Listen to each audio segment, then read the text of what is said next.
Hello, listening people. Hello. You're listening to Spit and Polish presents Unappreciated Masterpieces. I'm Ryan Sliwinski. I'm Bartek, but with the way I said hello, I probably sound like one of the guy that sells the tiles on the radio. And on the Australian radio, Yeah. Frank Walker from National Tiles. Yeah. You know he's been doing that for a very long He time. has, yes. And does he know how annoying he is? Like, for those who aren't Australian, Frank Walker, look him up from National Tiles. He is the world's most annoying radio voice ever transmitted in Hello. the history of anything ever. And you are... Hi, Frank Walker. Great to have you on the show. Now tell us about National Tiles. You can buy one for 30 cents per litre. Oh, great! That's how tiles Liter, work. liter. That's how tiles work. That's how I understand tiles. But unfortunately, we're not the tile show with Franco. We are Spit and Polish, and we're presenting to you our show, Unappreciated Masterpieces. Now, why are we called Spit and Polish? Well, it's not because we sell tiles, that's for sure. I'm not saying that we are sponsored by National Tiles. Hello, if you're National Tiles company executive and you're listening to this, contact us. But we're not represented by them. We are just two, gentlemen who spit, and we both happen to be Polish, and we just love movies. We love movies, and we like to talk about a specific type of movie on this show, which is unappreciated masterpieces. And of course, if you're new and you don't know what an unappreciated masterpiece is, that's okay. Because, Bartek's going to give you a little rundown on what they are, what kind of movie... I wasn't prepared. Okay, I'll do it then. No, I was going to give him a chance. We've done this over 100 episodes. I thought I could give him a chance. I can do it. No, I can do it. Drop the ball. Okay. No, I can do it. Okay. Just yellow card for you. Go on. Oh, you actually want me to do it? Okay, red card off the fucking field. Bartek, go on. Let's be All right. serious time now, Bartek. No cards. Unappreciated masterpieces are movies that are amazing. But unfortunately, people do not say these are amazing. They say, what's that? Go away, I want to watch Avatar. These films are films that, and not The Last Airbender either. I knew what one you were saying. Go on. Unappreciated masterpieces are the films that society has forgotten or ignored. Or remember, but just make fun of all the time. And we think that is off, as in not on. Yeah. We think that these movies deserve love. We think that they deserve care, and we think that they deserve a roughly 2-hour audio commentary by us. Feature length. With a little bit more at the start, a little bit more at the end. Mm-hmm. So kind of not feature length, a bit over feature length. Yes. Ah, good. This is the bit before. Are you sure? I might edit it to be the bit in the middle just to fuck with the audience. That will mess them up a lot. They'll get a Frank Walker joke in the middle of the episode. That will fucking teach them to be loyal listeners. At least if it's That'll teach them to fucking listen to 50 minutes of a 2-hour podcast. Fuck them! Yeah, if it's chronological, at least they know what they're getting into. Well, obviously, unless I go back and edit this part into the middle of every episode that we've already done. Just to screw with everyone. So, Bartek, we're doing an unappreciated masterpiece this episode, of course, that, we love, but, here's the problem, Bartek. I don't know what that film is. I know I love it, but I just don't know the name of it off the top of my head. Even though I'm the one who's uploading this episode to the site, so you guys can listen to it at Spin Polish Presents. I don't know what the name of the film is. Oh, and tragic. And if you jump through the, I guess we can call it the fourth dimension of the fact that right now, according to the listening time people, dimension, yeah. According to the listening people, we're just the timeline slowly moving from left to right. If you jump out of that and look up, you could also see the title. Yeah, we could be dead. So tell me now why I'm so alive. Well, as you can tell, listening people, from as we jump out of the timeline and look up, this episode is Unappreciated Masterpieces, z muzyką soul. Of course. Now, I don't speak Polish, as you already know after doing the show for... What does that have to do with anything? Well, I think you just spoke Polish at me. I don't think the movie we're watching is that, is it? You know what? I did think it was weird that it seemed like a Polish title. Yeah, it's weird that... I mean, we could be watching a Polish movie. We haven't done that yet. we haven't watched really any foreign language film on the show. We did watch a movie that had a Polish gang in it, but they were like Japanese or something. Oh yeah, They Call Me Bruce. No, I don't know. What is it, Bartek? I'm just oblivious to everything these days. You know, I'm Polish, but I don't speak Polish. Oh, what an irony. That's really weird. You should go to a doctor. Yeah. The movie Z Muzyką Soul means soul men. Soul men. Yeah, plural. More than one man of soul. Mm-hmm. Great. Do we have the one from 2008? 2008, I believe that is the year. The one with our favorite man of all times, you know, Bernie Mac. Mm-hmm. Bernie motherfucker Mac. And Samuel L. Jackson. Mm-hmm. I love them too. They're my favorite people. You know, I love it. We've had them on the show. We've had them both on the show, not at the same time, but now we do. And now magic is going to be born. But Bartek, we need a magician to help us, you know, put out the spells of magic for this episode. Well, you just said that we have Bernie Mac and Samuel Jackson at the same time. Yeah, but they're in the film. They're the ones casting magic within the film, but we, as podcasters, have to have a magician help cast a spell for the audience about having to watch the film. In the realm of the timeline. Yeah. You're really stuck with this fourth dimension thing, aren't you? Look, it's just... like, I'm gonna fucking...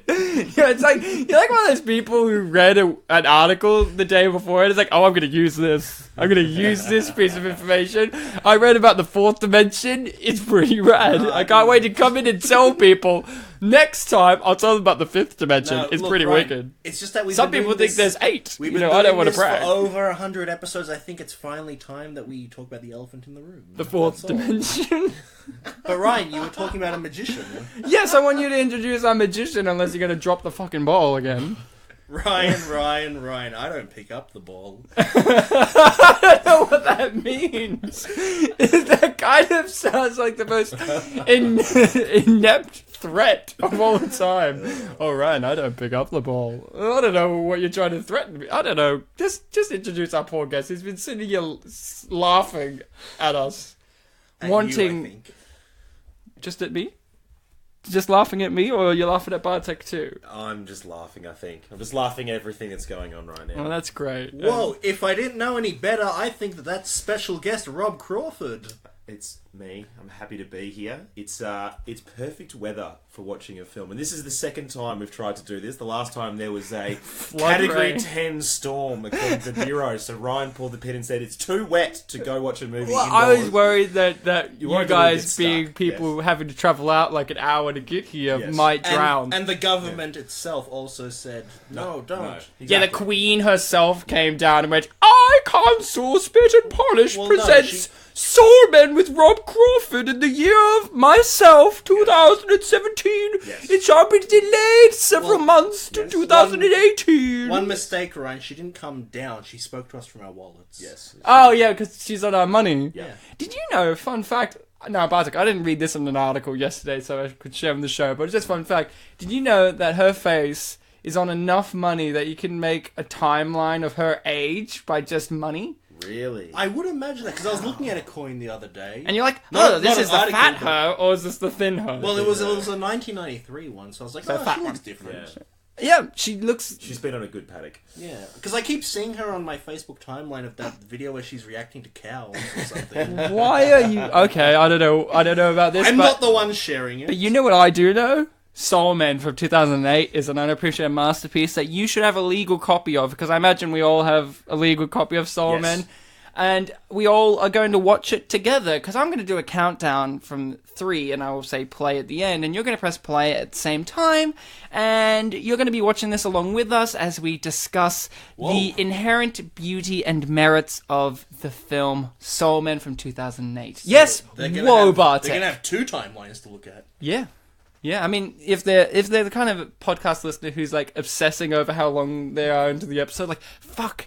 They're like 10 minutes in, haven't even started watching the fucking movie yet. They're still talking about the fucking fourth dimension. Start the movie. Sorry, Rob, I'm just going to keep prolonging this just to annoy you. No, it's all right. No, we're going to get started, as Rob stated, start the movie. We're going to get this party started. 3, 2, 1, play. And, there we go. 2 seconds in now. 3 seconds. Oh, Marcus Hooks. Wow, these frames are all different. I mean, look at that. Dimension Films. What a dimension they're adding to the film, Rob. You know, I'm so glad. Right, enough with dimensions. All four. All four of them. A friendly films. Well, I'm glad it's not an unfriendly film. Yeah, these motherfuckers are cool.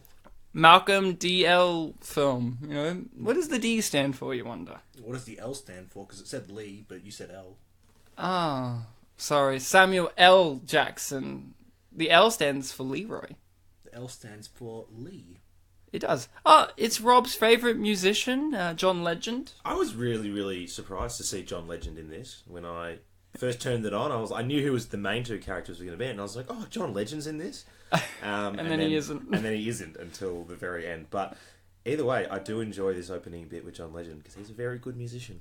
Yeah, and he's very funny too. One of my favourite things about John Legend is his wife, who's like some model of some sort, and she's always getting into arguments with Donald Trump on Twitter. And my favourite thing is she's very, very funny. And one of the things is people often make a joke that John Legend looks like Arthur from the TV show Arthur. Right? How good are these afros? They're very good. And one of her comments about this was, okay, guys, enough's enough. John is aware that he is Arthur, and he's not very happy about it. And then she used the Arthur meme of the curled up fist. And I just like the idea that John Legend's sitting somewhere with his Grammys. Yeah. And he's like, and he looks at the mirror and you just hears, hey, what a beautiful day. And just hears the Arthur theme song playing, and he's just like, motherfucker. I do enjoy this 80s montage. Oh, him as Prince? Yeah, him as Prince is great. Oh, look, now he's really old. Yeah. Oh, he's getting older. He was, I think, 28 or 9 when he was doing this, because this is 10 years ago now. Yeah. And yeah, I looked up the years all the actors were born, and he was a good, like, 19 years younger than Bernie Mac, who was, like, 9 years younger than Samuel Jackson, I think. Yeah, that's exactly right. Well, trust me, we'll get into the age thing later. Major thoughts and conversations are going to be had about the age of all of our stars here. But I'm going to ask the big important question, which is, what's our history with this film? Bartek? I need to go wash my car. Oh, is that your history with it, Rob? That's my impression of Rob. Now let me tell you about the fourth dimension. That was your impression of me. Wow, good one. No, Bartek, history with this Bernie Mac, Samuel L. Jackson classic. I was going to watch it, but then the government said, don't go in the rain. And that was your history? And that's my history with the film. Oh. But then I watched it the other day. Have you never heard of it before? I had, but I'd also heard of Soul Man, and I got them confused quite a lot. Very different films. Very different. Eventually you pointed out that there is a difference, and I'm like, oh, okay, because I just thought, oh, that's a film about blackface, right? But no, this is a film about real blacks. Real blacks. Yeah. I know Soul Plane, and I've seen Soul Plane a few times. I also have. When I first tried to look up this film, everything kept redirecting me to Soul Plane, not Soul Men. So, yeah, I was coming in pretty cold on this. I had little to no idea what it was about, other than the two lead stars. And you must have been pretty excited when you saw Bernie's face smiling at you again. That was it. I was like, well, Bernie's in this, it's going to be good fun. I seemed to think it was going to be quite a family-friendly film. off the beginning, I said it was quite a family film, and then, we're going to realise something very, very shortly. Which instance of the word motherfucker did it take you to realise that it wasn't? In the footage of Lewis getting arrested, they were bleeping him. Yeah, but that's still for family. You can still have that for family stuff. I mean, Simpsons do indication of swear words. Are you telling me that they're going to stop bleeping? Dude, I actually have the censored copy where it's nothing but bleeps. There's no dialogue. It's all bleeps. Thank God for the subtitles. Bleep, bleep, bleep. And they bleep the subtitles. It'll just be all bleep sounds. No, so you must have been thrilled Bernie's back, because, you know, our first movie that we did with Rob was Guess Who? The Bernie Mac Ashton Kutcher classic with Zoe Saldana and her sexy back. Oh, yeah. And now in this film, we have Bernie Mac getting sex quite a bit in this movie. There's a lot of it in there. There's so much. I never knew how much I wanted to see Bernie Mac have a boner and have sex. And there's smashing lots and lots of Viagra, which are about to, he's and having that's it. This is the moment where maybe this is not a family friendly film, because they're like, Bernie Mac, he's retired, he's going off, and then suddenly, and now he's waving, and then he goes, real life porn star. Ooh. Yes, I was going to say I looked her up and I wanted to know more because and then here we go. I wanted to look this specifically Not up. family friendly. I found out she was a porn star as well. It was in the trivia, I'm pretty sure. But I was very confused about just look at her. And I thought it made me have flashbacks to Big Stan, in which the lead actress had prosthetic breasts in that film. I'm like, oh, this chick looks like she has prosthetic. Like, it looks like, oh yeah, they're not real at all, because it's just like her chest and all of this. But apparently that's just what she looks like. You know? Yeah. I was shocked. That was actually the most shocking truth I found. Are you saying that in the porn there's no prosthetic breasts? There's fake, you know what I mean. There's implants, but like prosthetic is different. But great character here. I really wish that he turned up more in the film. Like he was constantly checking in on Bernie. You know, he's actually one of my favorite characters, this guy, because I really like the way that they mixed realism and comedy world together, because he's a bit of a comedy doctor. You wouldn't have him as your doctor, but at the same time, he does have a real kind of, thing that makes you believe that this guy would function as a real doctor. Unlike some comedies where you have like The Hangover, and they're like, here's this guy examining a patient in front of 3 random people. This guy feels like he's a professional, but he's goofy enough to be in a comedy. When he was justifying the fact that he had to do this to Bernie Mac, he started his sentence with the word look. So that means he's getting real. Yeah. Look, soul brother, I'm getting real here. It's a great portrayal of a doctor, because if you ever see a doctor and something's seriously wrong, they're so straight about it. They're like, look, I know you've got this terrible thing that's going on, and I'm about to put my fingers up your ass. But they say it so casually, and he does this to a T. To a T. Rob, have you had to get your prostate checked? No, luckily being 26 years old, I don't feel like it's something I need to do Rob, yet in my life. But you're getting there. You're getting close. In the next 10 years, I'm sure it's going to happen at some point. You gotta get so examined up there. Up, down, and around there. Oh, it's going to be magical. So, my history with this movie is I had seen this movie before. And not only have I seen it before, my parents bought this on DVD as soon as it came out because why are you laughing? I don't know. They bought it as soon as it came out because they are huge Bernie Mac fans, apparently. I never knew this until they bought this film. And they're like, well, we've got to get it for Bernie. It's his last film. And I was like, oh, okay. I never knew they were Bernie Mac fans. And I think they didn't either until he died. That happens sometimes. There are some musicians, celebrities, that when they die, you're like, oh no, there's going to be no more of them. It's not like you ever really appreciated them when they were doing their thing, but now you do. You kind of go, wow, Bernie was one of the saving graces in Guess Who and Old Dogs and everything he's ever been in, really. The Bernie Mac show, great show, Yeah. Real fun show. And then, this being his last film, quite emotional to watch. And I don't know, my parents just saw it and went, no, we got to get this. It's his last thing. I didn't know they were Bernie Mac fans. I don't think they did either. But maybe that's one of the unfortunate gifts that this movie bestows upon you, which is making you appreciate someone who was an unappreciated person. Not saying that Bernie Mac wasn't appreciated. He had a successful TV show. He was a movie star, a very beloved stand-up comedian in his field, but he wasn't one of the top guys that people referred to straight off the bat. Especially a black stand-up comedian. People refer to Chris Rock or someone else, but Bernie's always been there. Bernie was always there. Can I make a point about this scene? When I was watching this scene it happen, all I can think about is the person who's on the phone. Yeah, you're going down the line, and all you can hear is someone being, "I'm going to kill you, I'm going to piss you off," and you're like, "I just want to talk to you." And you're like, "Is everything okay, guys?" I literally thought it was Bernie Mac on the phone the entire time, so I thought, okay, that's fine. But then we find out it's Jack from Will and Grace, Bartek's favorite show, and he's just fine. He's like, "Oh, hi." How are you looking smiling? It's Danny Epstein here. Yeah, he's like, little Ep, Marty's son. Oh, And he shit. was just happy to be in the same scene as Azamat from Borat. I was going to say, Bartek, I was going to cut to you and be like, Bartek, one of your favourite actors is in this movie, the guy from Borat. Man whose name I don't remember.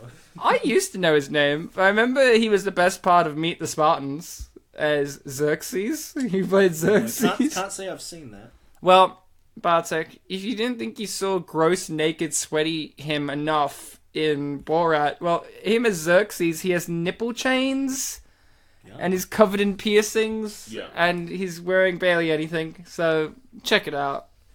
Fun time for the whole family, Cool. So yeah, my history with this movie is I've only watched it once, though. We watched it when we got it, and then we've never watched it again. We have quite a large collection of movies that my parents just buy, and we watch them once or twice, but since they keep buying things, we just don't get to watch them all as much as we would like. And then there's those movies that you just can't help but keep watching. And I'm surprised that this isn't one of them, for everyone involved. I thought someone broke into his house. Yeah. But it's just Bernie Mac somehow got in there. And they opened the door. Do you think he had a key? Probably not. Now, did you know this was Bernie when you saw him from a distance? I don't know. I believed it was, but I wasn't convinced. My soul was shouting, Percy Jones. Percy and I was Jones. like, I think Percy there's a Jones. reason for this. Or what was his name in Old Dogs? Lunchbox Jimmy Jimmy. Lunchbox. Jimmy Lunchbox. Hey, bam!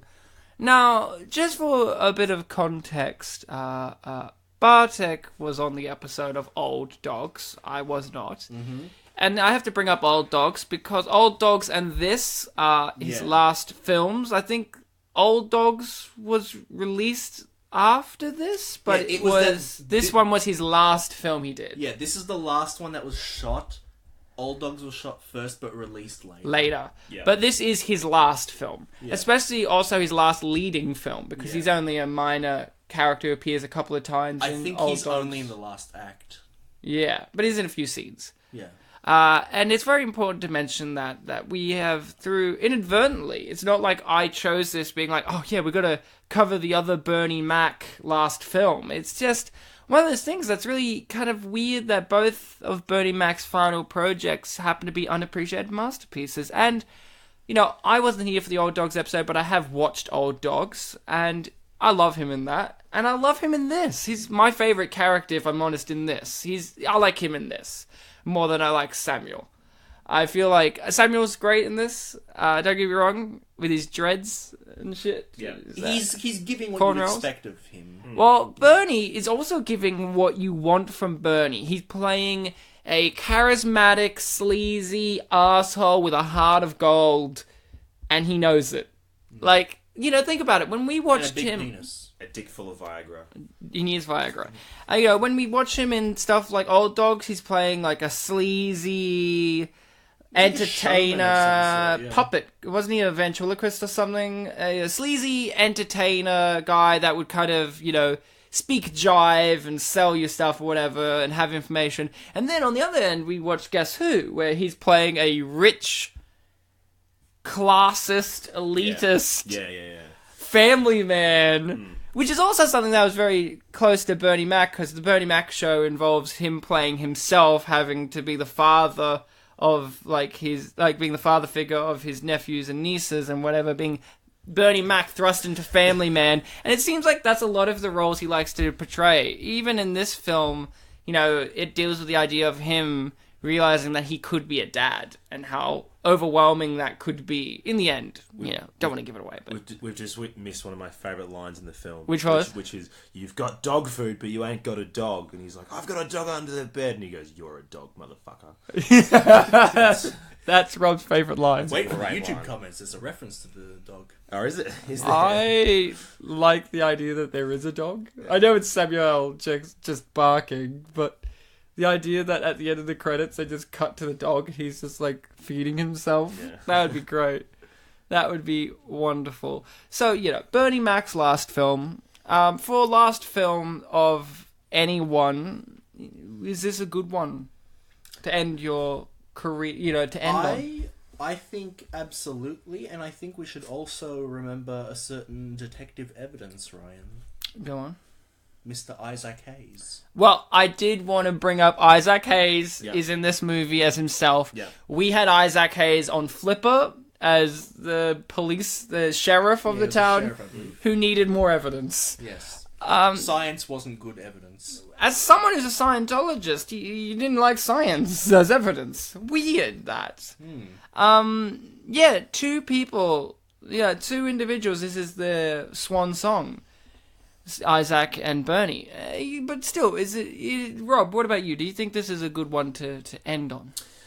For him, I think he would have really enjoyed filming it. He got a lot of action in the film, and also just I think he got all the good lines. Yeah. I really feel like he controls a lot of how this film goes, whereas Samuel L. Jackson's character is essentially the number two. He's the villain. This is Bernie's film. He's the protagonist. He runs the show in this, so I think it's pretty good. Good. You'd be happy with that. Jackson's definitely a foil to him. Yeah, he's the antagonist of the film because he halts progress. Like, I don't do planes. I was watching the film last night with my girlfriend and she missed that line and she's like, why the hell are they driving? And I'm like, didn't you hear? Samuel Jackson doesn't do planes. Yeah, there's too many snakes. Too many snakes on this motherfucking planes. That's why. That's why, Bartek. He had an incident. Now he's never going back. It would be even better if Rob stretched his reference muscle and not referenced Snakes on a Plane, but referenced Unbreakable, where it's like Unbreakable. He puts bombs in airplanes, and it's like that's why I don't go on planes. I am wanted by Bruce Willis. But then you'd reference Unthinkable, where he's trying to interrogate a terrorist. Yes, you're right. And then from there, you think in terrorist, you think Die Hard 3. Where they have to stop Jeremy Irons, who's the brother of Alan Rickman's character from Die Hard 1. And then when you bring up Alan Rickman, you can't help but think of Sheriff of Nottingham in Robin Hood with Kevin Costner. And then, whoa, Kevin Costner, bring that around again. Kevin Costner is in our favourite film of all time, Batman v Superman. And then you bring Batman v Superman back all the way around, and I'm pretty sure Bernie Mac was going to be the original casting choice for Batman in the Dark Knight movies. And those are American films, Ryan. And Yeah. what's that film? Coming to America? Samuel Jackson? Oh, one of his first films. Bam! Slam! Man! There we go. And we bring it all the way around, and then from Coming to America, we have Arsenio Hall. Arsenio Hall, I'm pretty sure, is a fan of Will and Grace. Yeah. He is Sean Hayes from Will and Grace. Sean Hayes was, of course, in Mike Myers' Cat in the Hat. Yeah. And Cat in the Hat brings us all the way around to Samuel Jackson, who is a man who has a stutter in real life. So he makes sure to read every day and pronounce things in a straight way. And one of the words he uses to help him from not stuttering is motherfucker, because it's one of the words that doesn't make him stutter. Yeah. And of course, we all know that Dr. Seuss was a big fan of cuss words. Bring it all around. We've just gone past what I would reckon is, for me, the most frustrating character of all, which is the young agent who we've introduced. Who has Agent or agent? Agent. Here we are again, Bartek, with the Asians and agent debacle. One of the strangest looking characters in the film, the way he dresses and his haircut and his general behaviour continues to get more peculiar as the film goes on. It's because he likes soul. He likes soul. He doesn't look like someone who likes a lot of soul. He has an afro. He has an afro. You got to admit, though, he is kind of cool. Yeah, he is You jealous of his style? a little bit. Rob, I think you're upset because you know that if you had to do a which character am I quiz, you would be Lester. I would be Lester. You would be Lester. He gets chicks at the end. And Bartek- I'm actually I'd thinking say- about growing an afro after that. So Lester's the bad guy, not the agent. Bartek, you would get the agent, and Rob, you'd get Lester and get a broken arm. And Brian. Your name's not Brian, it's Ryan. My character would be Bryan Cranston, who, again, really wanted to be in this film as the Bernie Mac character, but couldn't because he's a white honky. No, Ryan, you'd be Jennifer Coolidge.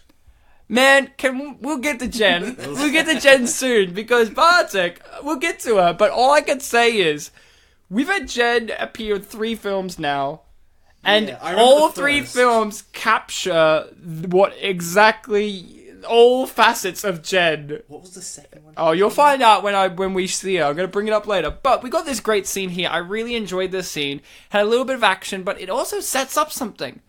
The film doesn't go out of its way, but it sets up that Samuel L. Jackson doesn't put his safety on, right, on his gun. That's a bit of setup there. And the payoff later is Lester, at the end of the film, tries to shoot them in the car, but, he can't do it because he has to turn the safety off, because he has his one on. And that amount of time costs him succeeding in killing these guys. So this film does a really good job of setting up things to be paid off later. I also really appreciated this idea that Respect? no, the idea that Bernie Mac is, let's be honest, out of the two of them, Bernie Mac's the talented one. He's the responsible one. He's actually the star out of the two of them in terms of their real deal act. Yes. And I really appreciate the fact that he goes out of his way to set up gigs along the way so that they don't training, just... yeah. Yeah, it's kind of like a Blues Brothers-y thing, you know? It's not just they just go, we've got to get to New York and then we're going to be perfect. I want a blue suit like that. Those are awesome. Are they? Yes. Are they? Yes. You want to wear them to your wedding? No. Okay, I'll ask you again. You want to wear them to your wedding? I just want to wear them at some point in my life. How about your wedding? Not my wedding. Your funeral? Yes, definitely. In your open casket? Yes, because That's shaped as a piano, and Bartek and I will be inside of it, and when they open it up, everyone will react positively? Yes. Yeah! Yeah! He was Guess who? Oscar? Oscar is now. It's Yeah. Soulman. You know, good job. They really thought this out. They know what we look like, even though we're just stuck in a timeline. Yeah, woo! Okay, we get it. Fourth dimensions, Bartek. So, you like blue suits. You know what I really liked about this as well? You know, this is a comedy. Is it? Yes. And the thing about... No, seriously. The thing about this is, for a stupid comedy... I'm not saying this is really stupid comedy. This is where I'm going to counter that. This is actually a lot smarter, because, you know, they could, for a normal stupid comedy, be like, oh, okay, this is their first gig. You know, you can see a comedy, right? First gig equals ending up terrible equals funny. Right? And of course this first gig does go bad, but it doesn't go to a ludicrous degree of bad. Like, it feels like this would actually happen. Like, of course they push the cartooniness of the button flying off and all of that, but, you know, Samuel L. Jackson running out of breath and wheezing, this guy getting up on the stage. I was really worried that, you know, maybe a modern comedy would have it like, you know, they accidentally, like, punch this guy out and then the audience reacts because maybe he's a retard or something. Or, like, no, seriously. It would be cringy for us, the viewer. Cringy for us, the viewer, and maybe they accidentally set the venue on fire or something like that. Like, you know what I mean? Yeah, and when you start out from that high degree of stupidity, where do you go? And a lot of comedies have that problem where this film starts out small. Look, they accidentally punch out a guy unconscious. The button flies off. Samuel Jackson wheezes, so that by the end we have the great comedy moment of they are hiding in their friend's coffin. That's a pretty high degree of wackiness. You know, and I appreciate that. You know, I really do, because, you know, a lot of comedies nowadays like to gross us out and embarrass us, the viewer. Even though this film does do that with Jennifer Coolidge. You know, it doesn't do... I didn't feel like this movie was, like, cringe humor or... oh, that's embarrassing for the whole film. I actually didn't think that at all. Yeah, me neither. What, Rob? the button in the eye. You know what I really like? That's Classic slapstick So humor. Classic cheesy slapstick. And you know what I love? Get out of here. He just does. Yeah, he's like, oh, well, I'd better not fight that old man. He said it. I'm opening up the Pandora's box, and once it's opened, we can't close it again. How old are they supposed to be? Well, they were... Do you think? They were performing in the 70s and they were being... 60s.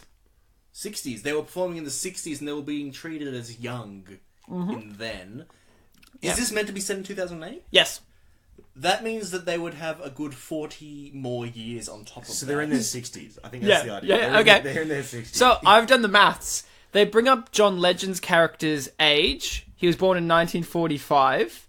He died in Within the 2008. film. Yes. Yeah. He died in 2008, so he's 63 years old. Yeah. They state at a point that he was the young one of their trio.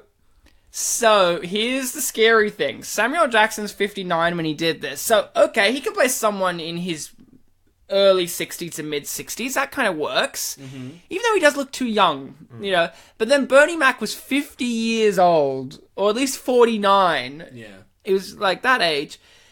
And here's the scary part. There's a scene... okay, I gotta do it. There's a scene later with Lester where they break his arm, and Bernie Mac makes a big deal about, like, oh, I would have shot him, you know, but, you know, I can't get into tussles like that, like Samuel can, because, you know, I'm 7 years older than him. So that means... Let's assume that Samuel Jackson is 64 or 65 because John Legend is the young one at 63. Yeah. That means Bernie Mac is 70 years old or older. He was. He did have. He is literally 70 years old. I mean, to be fair, he did have the whole thing of the family are taking him to like the retirement village. Yeah, but it's look true. at this But yeah, look at 50-year-old him. man. He's younger than my dad. Ryan, look at his They Ryan. could've- Look they at his could've put some wrinkles. aging, mate. They Look could've at put those some aging, wrinkles. mate. Look, they didn't even grey him Look up. at the Viagra. Look at how much Viagra he needs. Look how he doesn't grey at all. Yeah. I just love the fact that we are looking at a 59-year-old man playing 65. That's okay. But a 49 to 50-year-old man playing 70 years old without any age makeup at all. No.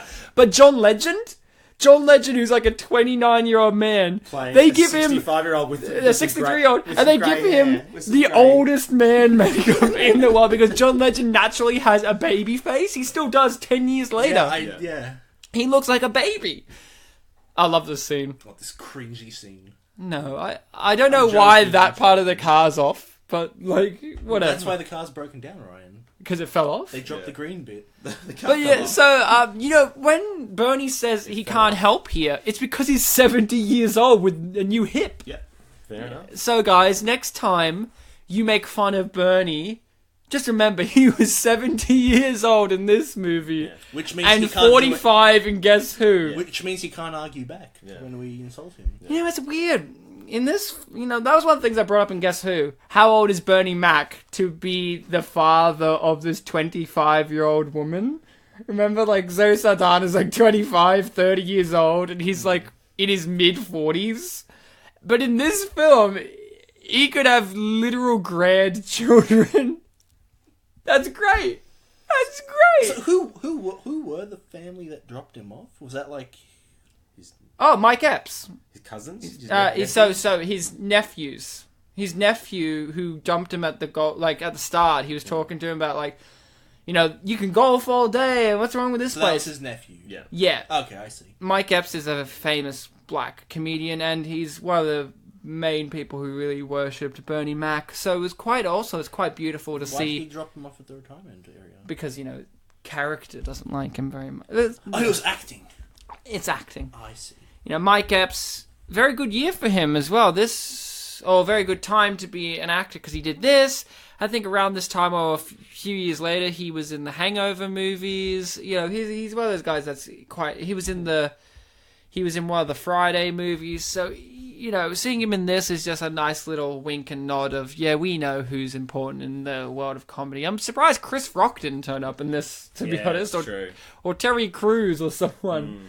But, you know, I really like the scene because it is when the movie gains heart. Yes. Because one of the things is, I'm not surprised that this is an unappreciated masterpiece because this is a great road trip movie where it starts out at a very, sad, rough, dark place. You know, one of our main characters is going to commit suicide at the very beginning. Yes. Right? We have another one who gets beaten to death, beaten up with pipes and shit, and he's a jailbird, like he's been in prison and all this kind of stuff, and they say motherfucker a lot. It's a battle of who could say motherfucker better. Is it Bernie or is it Samuel? Of course it's Samuel Jackson. I mean, no one says it like him, you know, but Bernie gives it his best. But this is the scene in which, you know, the film respects the audience to say, hey, we're going to spend about 30 minutes making our characters mean, sad, and unlikable.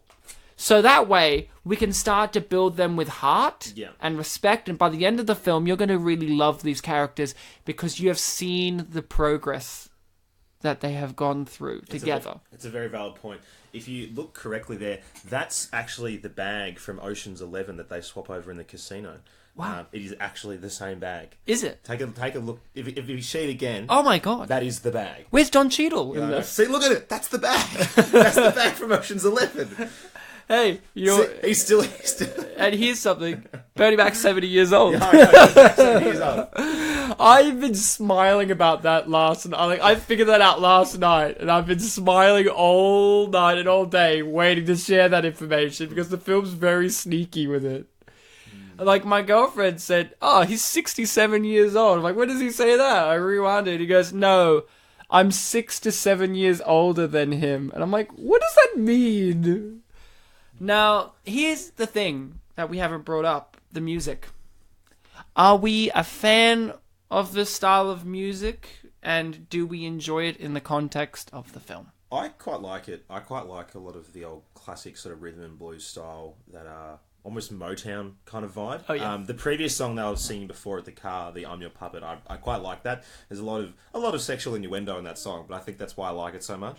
But it's not too blatant. It's not too blatant. It's not. It's cute. It's It's You could believe it came from the late 50s It's time that it's supposed to be set. It's Yeah. very believable. What I find weird is that you've got this scene here in Texas where it's your classic hoedown country music crowd. Yes. And they're getting around the Motown vibe. I find that peculiar. Well, it's because Blues Brothers happened as a movie, and they just didn't want to reenact Blues Brothers, where we only play. Yeah, we play both types, country and western. Yeah. You know why? Because little did we know, the South, very progressive. yeah. They love black Motown music Yes. in their country bar. Yes, indeed. Bartek, what about you? It's not a genre that I seek out, but I do like it, and it's like when I do hear it on rare occasions, I do enjoy it. I mean, yeah, you're one of these people that I don't know your music taste very well. I think I've asked you on the occasion, you're like, just anything. If I like it, I like it, kind of thing. But I do know that one of your favorite movies, at least, or a movie you bring up quite a lot, is Blues Brothers. I do like And, it. this has a very similar Blues Brothers feel. They get the band back together, they go to these little dive bars. I did and notice that, they yes. cause a bit of trouble as they keep traveling. Of course, this has a different, story, different characters, and different style. But you can't help but point out similarities between the two films in terms of that. But very different films. Yeah, it's very different. I was thinking that it kind of has elements both from Blues Brothers and a little bit of Planes, Trains, and Automobiles. Yep, Yes, 100%. very, There's a specific very. moment of a realization, shall we say, comes upon Bernie Mac that reminds me of Steve Martin's realization moment in Planes, Trains. Yes, it is like that. Yeah, those are the two films that I kind of meld together as a comparison point, but at the same time, I do think of those two films, and this film is really not those two films. It's taking elements to create its own thing, and that is the best kind of movie, I reckon. You know what I think it has that's also very similar to those two films? Blues Brothers and Planes, Trains are both movies from the 1970s and 80s, right? They both have an extreme, for wacky, far-out comedies that have, gross things and rude things and mean things in them. They have quite a lot of heart, But here's the thing, Blues Brothers and Planes, Trains have very different hearts to them. Like, Planes, Trains is way more sentimental and sappy, if you want. And Blues Brothers is kind of this absurdist kind of heart to it. It's like, these two brothers will do anything just for the music, right? And I feel like this film joins those two hearts together in a very unique and wonderful way, whilst also mixing the absurd comedy, the gross comedy, all of this. Here's another great touch on how old Bernie Mac is in this film as we introduce Stifler's mum. Jennifer Coolidge, yeah. To the film. I think this is one of the best jokes in the film. Yes! I think it's quite clever because it's very... The southern stereotype of white Yeah. women is put there blatantly. I wrote in my notes because he's black. I started laughing out. I was laughing. Oh, he's 70 years old. He's 70 years old. And she's not young herself. No. But that's one of the things, I thought one of my favourite gags is in this, where... Let's take out decades of sexual experience. No, my favourite is when I thought, oh god, are they going to do this joke where she starts lifting up her dress and I'm like, oh god, she's going to be a transsexual. I really worried that was going to be the gag. Yeah, I actually was, at one point, I was like, oh god, is that where they're going with this? And they didn't. They just had her, she's extremely hairy. And it led to one of my favourite Bernie Mac quips, which was, she's like, do you want me to shave? And he's like, oh baby, I don't think we have time tonight. Okay, Jennifer Coolidge is in this movie. A lot of us know Jennifer Coolidge from various things, Stifler's mum. Stifler's mum. A lot of women will know her from the Legally Blonde movie. She's in the TV show Two Broke Girls, where she plays, I'm pretty sure, a Ukrainian woman. Yeah. We know her from... Alexander and the Terrible, Horrible, No Good, Very Bad Day. And Pootie Tang. Pootie Tang. And of course she's in lots of things, and Jennifer Coolidge is a very iconic actress. She plays, the MILF. She is the MILF. Did they really need to show his boner in this did they really need to say they call me Mr. Tibbs, referencing Sidney Poitier's classic In the Heat of the Night? Yeah. I don't know, but they did. Yes. The thing about her is, her first appearance on our show was Alexander in the Terrible, Horrible, No Good, Very Bad Day. And I brought up... Oh, yeah. See, this is the exact scene that's perfect for this conversation. I brought up in that film, she plays in Alexander, she plays a normal character. She just plays a woman who happens to be a driving instructor, and then the lesson goes bad, and she goes, oh my god, that was terrible. She doesn't play a weird, creepy, eccentric or sex goddess. Yeah. But in Pootie Tang, she's literally brought in to derail Pootie Tang with her white sexiness. And then in this film, she's gross, nasty, self-centered, narcissistic. What I'm saying is, the three films... Ageist. The three films that we've viewed her in are the absolute pinnacle of her spectrum of what you want from Jennifer Coolidge. Stifler's mum is barely a character, but you remember her because Jennifer Coolidge is just... I mean, look at her. She's just Jennifer Coolidge. And she's just one of these actresses that is not afraid of playing both sexy and gross at the same time. Now, how old do you think the young girl is here? I would say early 20s. So she's in her early 20s, and she's just banged a 60-year-old man. 65. Sorry, a 65-year-old man. Yeah, but that's not unusual. It's Samuel L. Jackson. He's pretty fucking hot. Yeah, for a 65-year-old Now, man. I'm more worried about someone who would bang Bernie Mac with that wacky eye of his. But yet again, Samuel with that goatee thing going on? Yeah. Don't think so. I just don't know if I'd bang that guy. It's like a super soul patch or something. But it's so great to see Jennifer Coolidge. Like, when I saw the credits and I saw her name, I'm like, oh my god. Even though I've seen this before, I couldn't remember, and I automatically knew the type of movie this was. I knew what she would be in it. Hence, when we watched Alexander, the Terrible, Horrible, No Good, Very Bad Day, I saw her name, I'm like, what the fuck is she gonna play in this? And she played something completely different to what I would expect her to play, which was a normal person. Yeah, when I saw her name in the credits, I'm like, I know that name. And then you saw her face and boobs, and you're like, I know her! No, Wow, because... she's kind of cool. And I'm like, why did I say itch? I get it, that's a joke. It was a joke there. I love this sequence here in which it's like, they get the car going again. It's kind of like, why did it stop in the first place? But oh well. And then they're about to reintroduce my favorite character. my most hated Oh, character. the cool guy. He's kind of like if Jonah Hill and Josh Gad had a baby. I don't know, I just want to punch him. I don't know what it is It's about because he's white and you're racist. Yeah, I know. Hashtag not all white guys. This looks real. Yeah, the green screen in this is something that leaves a lot to What be green desired. screen? Or the blue screen. Whatever What colour- blue screen? whatever What are you colour on the about, screen was. Rob? It's a shame though, because you go from that great car scene where they miss the truck and everything there, and you go, oh, okay, they've put a fair bit of budget behind this, and then you go, okay, no, they haven't. Hey, Rob, it's not fair. Bernie died making this film, you know. Oh, is that what killed him, or the Viagra? Is that it? Have we solved the mystery? Do you know what Should he we- died? should we call the coroner? YouTube's a very weird place because Yes.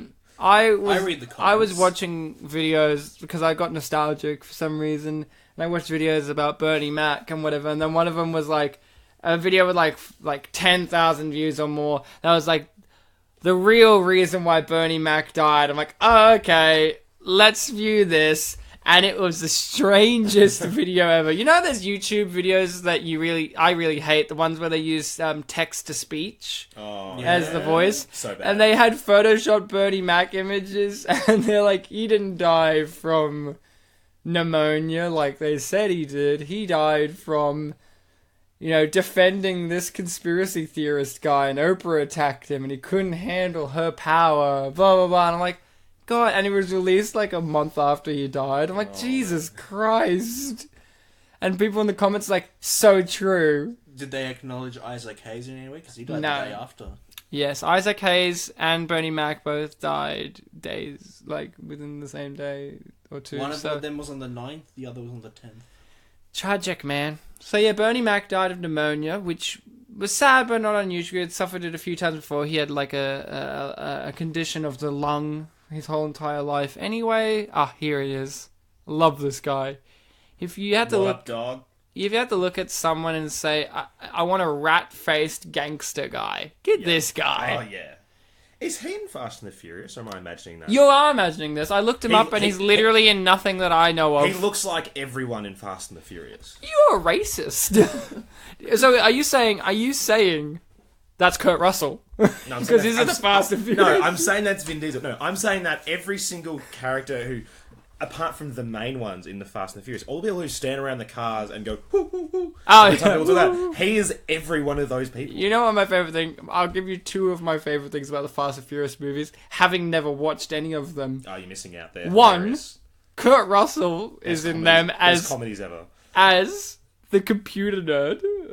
That's right. And it just cracks me the fuck up that they get cool guy Kurt Russell as computer nerd. And the second is Vin Diesel, no joke, legitimately thought that Fast 5 and Fast Furious 7 were going to be Best Picture nominated for the Academy Awards because they were that good. And he's still angry to this day that they were not nominated. Neither was Soul Man. Well, I'm going to share with you another piece of trivia, guys, and I've never seen this trivia before. You can tell me if you have. When you look up an actor on IMDb, and you search it, and you read the trivia and facts about them, have you ever seen this one before? This is legit Bernie Mac's last trivia point. He was never in a film that was nominated for an Oscar. That's sad. Not a surprise. But sorry, does that mean you could look up 99% of actors and that should be their trivia point? Yeah, it's true. Jeez, I don't know what that means. I guess if I looked up the chick in this movie, she was never in an Oscar. What does that mean? Is it implying that he's done really good stuff? I don't know, but I've never seen that as a trivia point. And also the last one, it's like Bernie Mac never starred in an Oscar-nominated picture. Look, we've read a lot of IMDb trivia on the show, and sometimes they're just things like, this actor was with this actor's co-host in another film. Yeah, but they usually don't do that when it's the actors trivia, usually for films. But that was weird. Here's one of my other favourite characters. It's that guy. No. It's the fat guy. It's the DJ on the computer. He's the big guy. He's hilarious. He is pretty funny. He's in a lot of movies. I'm not sure what his name is, but he's definitely in a lot of films. Well, yeah, name me one. Soul Man. Movie, the film. Friday? No, I don't know. I said Soul Man. Yeah, he didn't take it. Soul Man 2. Two Soul Men. Soul Man 2, where Bernie Mac's real life son plays him. And they don't use old man makeup at all. And he's 80 years old. I think I do have a comment about a potential Soul Man 2. Go on.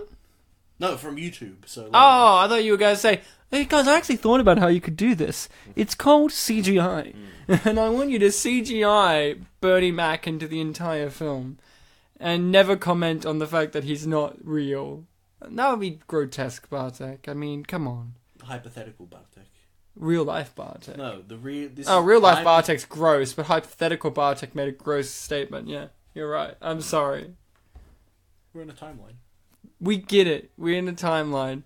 So, guys, who do you think this was made for? The film? Yeah. What was the target audience? Yeah. people who take Viagra, I think. Generally is it? No, I don't know. It's because it's not like there's too much in it for it not to be family friendly. Like at the beginning, I thought this is a family movie, but it's not a family movie. There's so much in this that if I went to the cinema with my children, I'd be like, yeah, this isn't appropriate. Yeah. You know what I mean? They don't need to see Bernie Mac's erection. They don't need to be seeing this. So, who is the market? Is it old people who, used to be musicians? I don't know. I'm confused. My favorite part about that was like, Rob was like, this is not appropriate as the film says by old niggers. Bartek. Yes? What about you? Who do you think this film's made for? I think perhaps it is for Bernie Mac fans like your parents. I'm just gonna say it. I think it's for black people. So us. Yeah, us. We're black. Yeah, we're black Polish people, the most popular Polish people in the town. I know that there is a vlogger on YouTube. He's like an American medical student who's studying in Poland, and he talks about how his experiences being black in Poland. Oh yeah, fun times. Now I think this is for a black audience. There are a lot of black, comedies for black people that, kind of, maybe, snooty people, like us snooty white people may go, oh no, not a Medea movie. But there's a reason why they're a popular genre. And for me, I actually like them, as it's weird as a white Polish Australian, you think an African American style comedy or comedian would lose some translation for me, but I don't know. I find them still funny. I still engage with them. We've done Pootie Tang on the show, which was written and directed by Louis C.K., which was weird. Didn't even know who wrote that. There you go. Well, another fact he wants to hide from you. Learn something every day. Yeah, I love...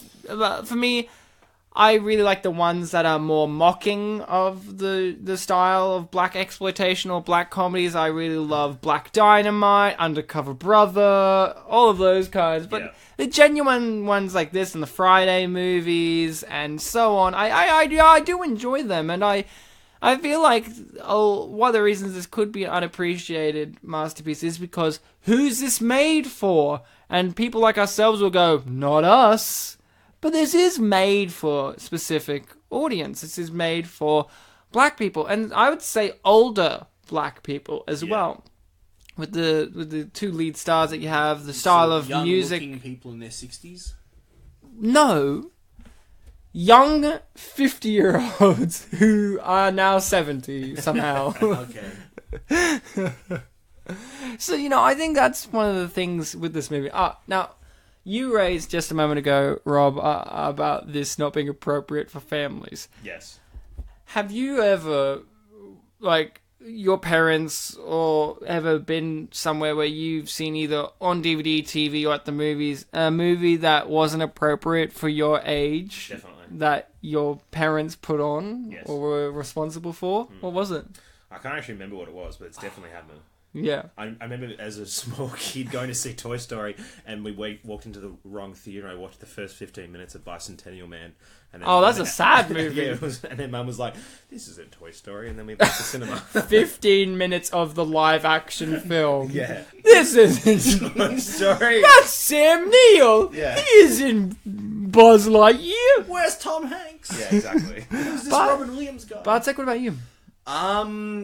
I remember having a similar experience when I went to see Shrek 2 with my mum, but I have no idea what that film was, and I really want to find out someday. I've talked about on the show before that when I was young, I watched Big Daddy with my parents. Yeah. That's sort of... Well, yeah, that's a weird thing. That one, as I've also talked about, I fucking hate Big Daddy with all my heart. Out of all the Adam Sandler movies I've ever watched, that's the one I hate the most. Yeah. And I've seen Jack and Jill. So that says a lot. But... It says too much, I think. It says a lot about how I feel about Big Daddy. So here's the thing. Big Daddy is one that I also have that with. And it's because it tries to pass itself off as a kid's film. On a level. Because it has a kid in it.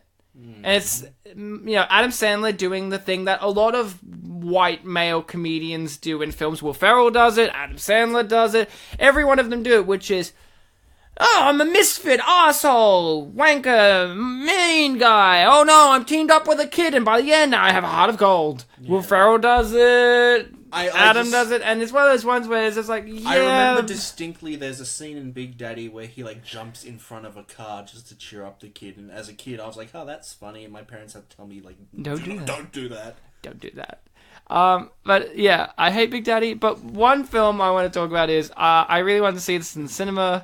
I was old enough for this, but I just want to share this. I went to see a film called Keeping Mum with I've seen Maggie Smith and Rowan Atkinson. I saw that on the flight once. I saw it in the cinema, and my parents were with it was my sister and myself. We're going to see it by ourselves. My sister had her pet rat in her cage because we travelled to Sydney, and my sister had to bring a rat, and we travelled all the way to Sydney and then went to the movie first instead of going off to drop off our stuff. And our parents wanted to travel around the city, and they're like, you can go in the cinema, have your pet rat and just sit it down, blah blah blah. And the cinema attendant people were like, oh, how about you go in with them, with your kids, blah blah blah. And my parents just sat there, and then they just watched the movie for free. Yeah. But here's the best part. In the first 15 minutes, there's a sex nudie scene in there, and we watched this family in front of us a few rows down with like an 8-year-old and a 5-year-old all get up immediately when they saw a woman's breasts, and we heard the father exclaim,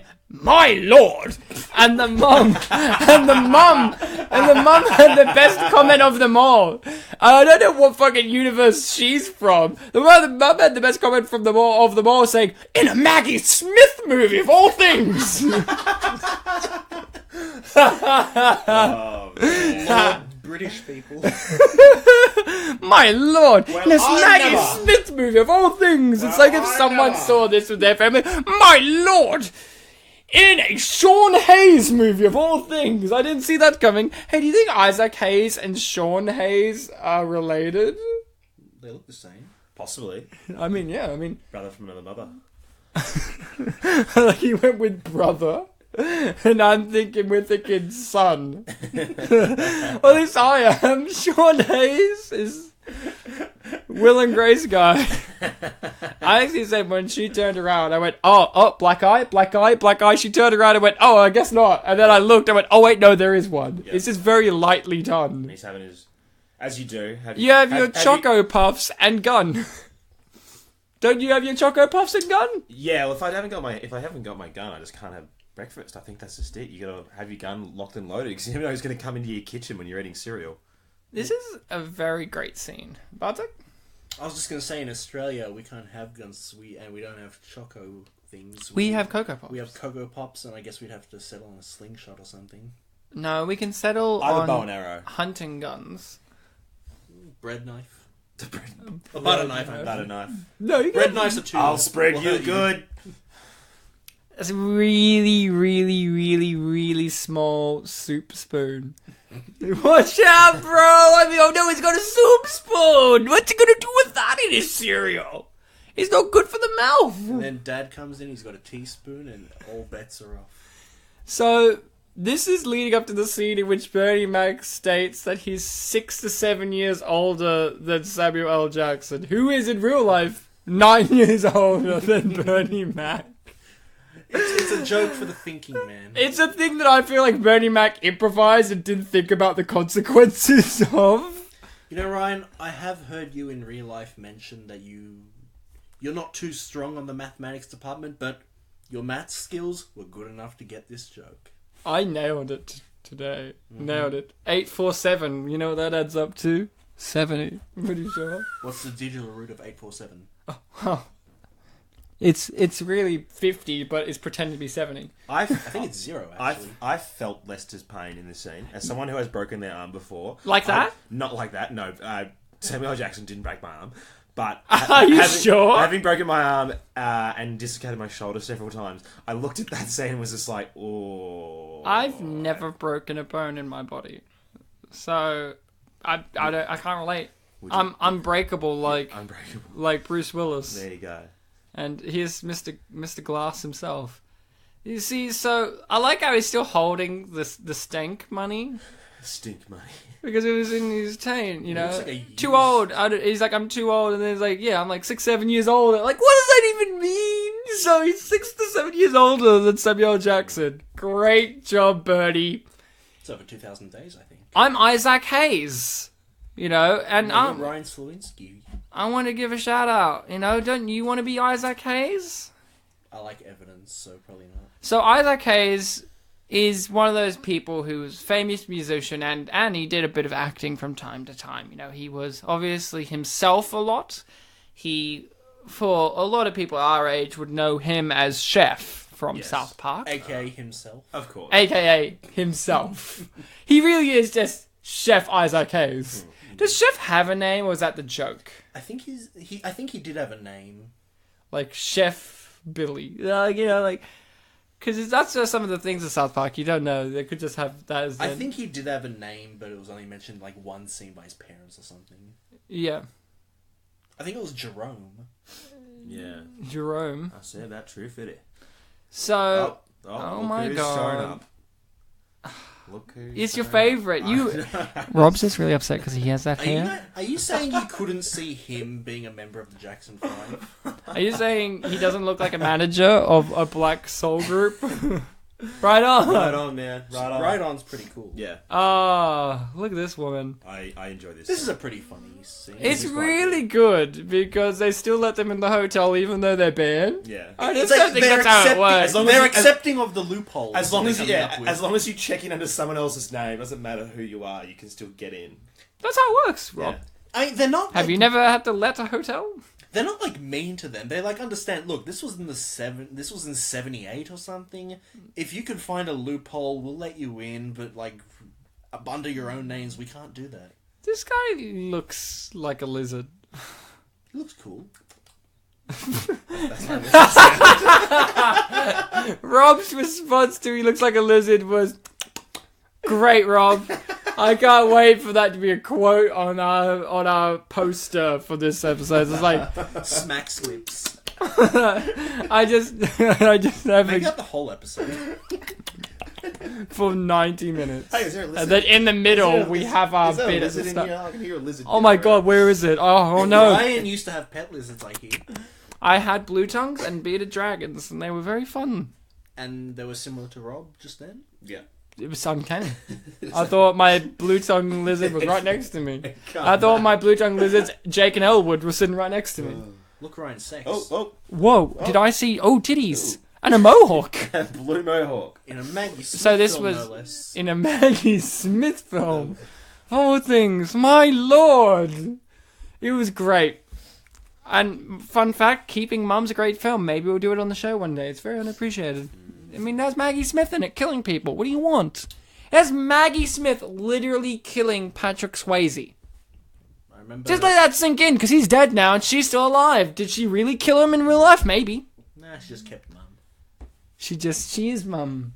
Then they've got to keep her from killing people. Mum, stop it. And Rowan Atkinson's a vicar. Because if Rowan Atkinson isn't playing Blackadder or Mr. Bean, he's always a vicar or a priest. What was 4 Weddings and a Funeral? Vicar. He was a good one. I hate 4 Weddings and a Funeral, except for Rowan Atkinson in it. Like, literally. I will, when it's on TV, for some reason, 4 Weddings and a Funeral starts, and I'll go, oh, I fucking hate this movie, but I'll sit and watch it, so that way I can get up to the Rowan Atkinson bits, and then when I know he's not in the movie anymore, I will turn it off. I remember it being a decent film. It's just not my type. I'm just not into those. For some reason, those romantic British comedies like that and Love Actually just grind my gears. I don't know why. I can recognize why people like them. Just for me, I don't like them. Okay. I like it. Samuel Jackson's finally got a good hairstyle now. He leveled up. He's looking cool. Same beard though. Oh, goatee. Well, he looks better now with the hair though, and it looks tamer. It's tamer. He's trimmed it. Yeah, it's Look, not sticking off the chin as much. and isn't he sexy? Now, we all know Samuel L. Jackson. We should talk about him a bit. We've had him on the show for Lakeview Terrace. That's it. How's the Wolfman? That was like the same great year, name. wasn't it? The Wolfman. The Wolfman. Hey, Wolfman. Hey, Wolfman. He's a real guy, huh? He's really called the Wolfman. Yeah. Lakeview Terrace was like the year before this, right? 2007, was it? Yes. Yeah. So, Samuel Jackson, as always, knocking it out of the fucking park. I foreshadowed in a Lakeview Terrace episode, but one day I really want to cover the film in which he's the president of the United States and he's in Air Force One and it crashes in the woods and everyone dies except for him and he has to survive in the woods Revenant style.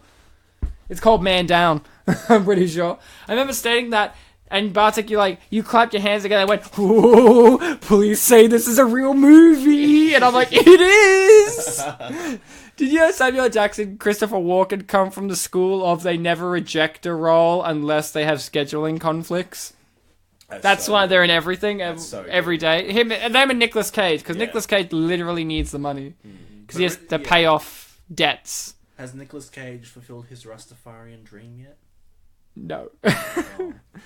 Nicolas Cage will do a Rastafarian gangster in Seth Rogen's The Green Hornet. Oh, I haven't seen it. Oh, you should listen to our commentary on it. Pretty spectacular. Because he's not in the movie, Christoph Waltz is. Oh, but, okay. Because Christoph Waltz wasn't insisting on doing a Rastafarian accent. In fact, they were happy that you didn't want to do a Rastafarian accent. This is great. I really like the fact that they are singing. Yeah. It's really them. Yeah. Isn't that great? I think it's awesome. For two people who aren't singers either, that we associate, that Bernie Mac was a stand-up and Samuel Jackson is just an actor. And one of whom, as you said earlier, stutters. Stutters, he does. And, Samuel Jackson, I think, he really has a tender spot for this movie. He references it quite a bit in interviews and stuff. Like, I can't remember if it was you, Bartek. I think it was. It showed me they did a James Corden, who I fucking hate as well. Oh, yeah. I mean, I love James Corden. He doing all these movies in his career, and he ended it, I'm pretty sure, on this one for some reason. On Soul Men. He put on the thing and he started singing. And I just really like the fact that, Samuel Jackson, who is someone who really does... This is how to pick up girls, by the way, everyone. This is not how you pick up girls, because exactly it's called a setup. This is him setting up that he can't pick them up, but then at the end it pays off because he can, because he's their manager.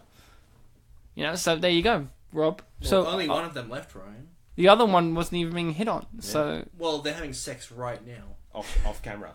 He's waiting there for the other chick. If you can't see them on camera, how do you know he's not having sex? You're right. Yeah.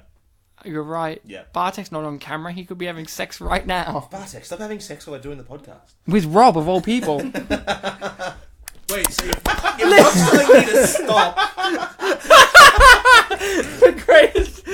That's such a good shot. Well, you know what That's image such a to good use shot. on the Facebook post. That's such a good shot. But instead I replaced the lenses with Rob's face and a lizard in the other one, just looking at each other. And lip smack sounds around Isaac Hayes' fucking head. Now, listening people, I don't want you to interpret Ryan's joke as rape. No, they're consensually having sex while a lizard smacks his lips together. No, but you... No. No, but you said I was having sex with Rob while Rob was telling me to stop. That's true. Sorry, for everyone listening, I was enjoying it. It's okay. It's okay. This film... You know what I really commend this film for? Not having rape in it. Yeah, it's been a while since I've watched a film on those podcasts that didn't have rape in it. This podcast, Unappreciated Masterpieces? No, just our podcast in Spin general. Presents. Yeah. I don't want to mention it, but there was a certain anime movie that we had to watch that had quite a lot of it, and I hated it. But this film holds itself to not having implied or actual rape, so congratulations, you succeeded. This film doesn't have a prophecy, though. Doesn't it? No. Doesn't it, though? It doesn't. But who's going to restore balance to the Force in this? Because Mace Windu's literally in this movie. No, Ryan, that's Samuel L. Jackson. He's just an actor playing a different role. What? Acting? How do you get kidnapped by a guy with a broken arm? He has a gun! You showed him a gun, but it's going to take him so long to pull it out of his pants, as if you wouldn't kick him. But he's a white guy. So? I'm a white guy. I could have kicked him. Yeah, Rob. This is why I hate Rob, that character. This is why I hate that character. Rob, if I pulled a gun slowly out of my pants, I think you would have stood still. If you had a broken arm, though, I still think... I think you would... I love how the broken arm's a deal breaker for him, though. It's like, it's a broken arm that really But gets Ryan, you. don't forget, you're sandwiched between the two of us, and Rob and I have had sex, so I'd defend him. Yeah, exactly. But I've lizard on my side. Yeah, the lizard... Well, that was just Rob acting. No, it was real lizard. There's a lizard in here. So, Where's Rob, it gone? here's the thing. You've said you've broken your arm and dislocated your shoulder. Did you have to have the cast in which Lester had, where it was like the it's- back No, and it's the normal the one? traditional sling where if you think you put your hand across your chest and it's in nice and close and it's kept in Well, close. why That's does what he I have the teapot? I don't know. I don't Is know. it because Samuel Jackson also broke his fucking ribs and back Yeah, while he was possibly. doing the breaking? Maybe he's just likes teapots. He's There's just a a big fan of deleted tea. scene where he had a tantrum and Yeah. he broke everything. Yeah. Oh, punch. See, this is a payoff because Samuel Jackson punched him in the face directly. And look, now it's a payoff again because he stole her back. You know, Odetta. Great name. Love the name Odetta. It's just one of those names that just sounds great. I want to meet a real life Odetta, our age. And she's like the whitest girl we know. Just a boring person. Yeah. Hi guys, it's me, Odetta. And I really like Hi, cheese. She'll be our guest in the next episode. She won't have watched the film and she won't contribute much. And she won't say anything. She'll just sit there filing her nails. I'm kidding. We already have had that guest. I'm not going to name an episode Cutting Class, but you know, whatever. Rob, you like fighting. Yes. How many physical fights have you been in your life? 2. Tell us about them. And did you win either of them? It's okay if you lost. I won't judge. One was in high school, and I won purely because the kid that punched me had an enemy who happened to be standing next to me who was bigger than both of us and proceeded to beat him up. So, So it was kind of like win. No. He won. Yeah, well, I got punched. I hit the guy back, and then the guy who stood next to me then proceeded to beat up the guy who hit me originally. The second one was just in a footy game, so like it was like a few sort of punches here or there, but it wasn't a lot, so it was quite hard to I'm a winner. But you know, I've never been in a fight where people have been throwing furniture or been flipped over couches. Have you ever been punched in the groin? No, thankfully not. How about thrown into a mirror in a white suit? No. Oh, I did in a black suit, but not in a white suit. This is sorry. like Guess Who again with his tan white suit. Yeah, exactly. Oh, callbacks, Bartek. I think I've asked this already, but fight, physical, been in one? Just like when I was a kid and my brother and I would fight. Other than that, Play fight. Or real fight. You're like, I mean, Oscar, you're fucking here again? That's it. And you grab a chair and you smack him in the head with it. yeah, we got a bit rough, but it wasn't a big thing or anything. Nah, any real fights like what Rob was describing, there haven't been any. Well, I've told this story, but I've been in a technical fight. Yes, I've been in a fight. In high school, a guy confused me for another Ryan who wasn't even in my year. I was vice captain of my school, and I was walking with my friend to his car, and all of these kids, like a whole gang of them, all started to form around us, but they were kind enough to kind of form in a circle around us, but move with us as we walked forward, which was like nice protective of layer. them. Which was nice of them. And there was this little, 8-year-old boy. 8-year-old? Hold on, 8-year-old boy next to me. I looked at him and he had, the shaved patterns on the side of his head, and I was like, alright. And I just pointed at him because I'm a smart ass. I went, love the patterns in your hand. He goes, you're gonna get fucked up, mister. And I'm like, okay.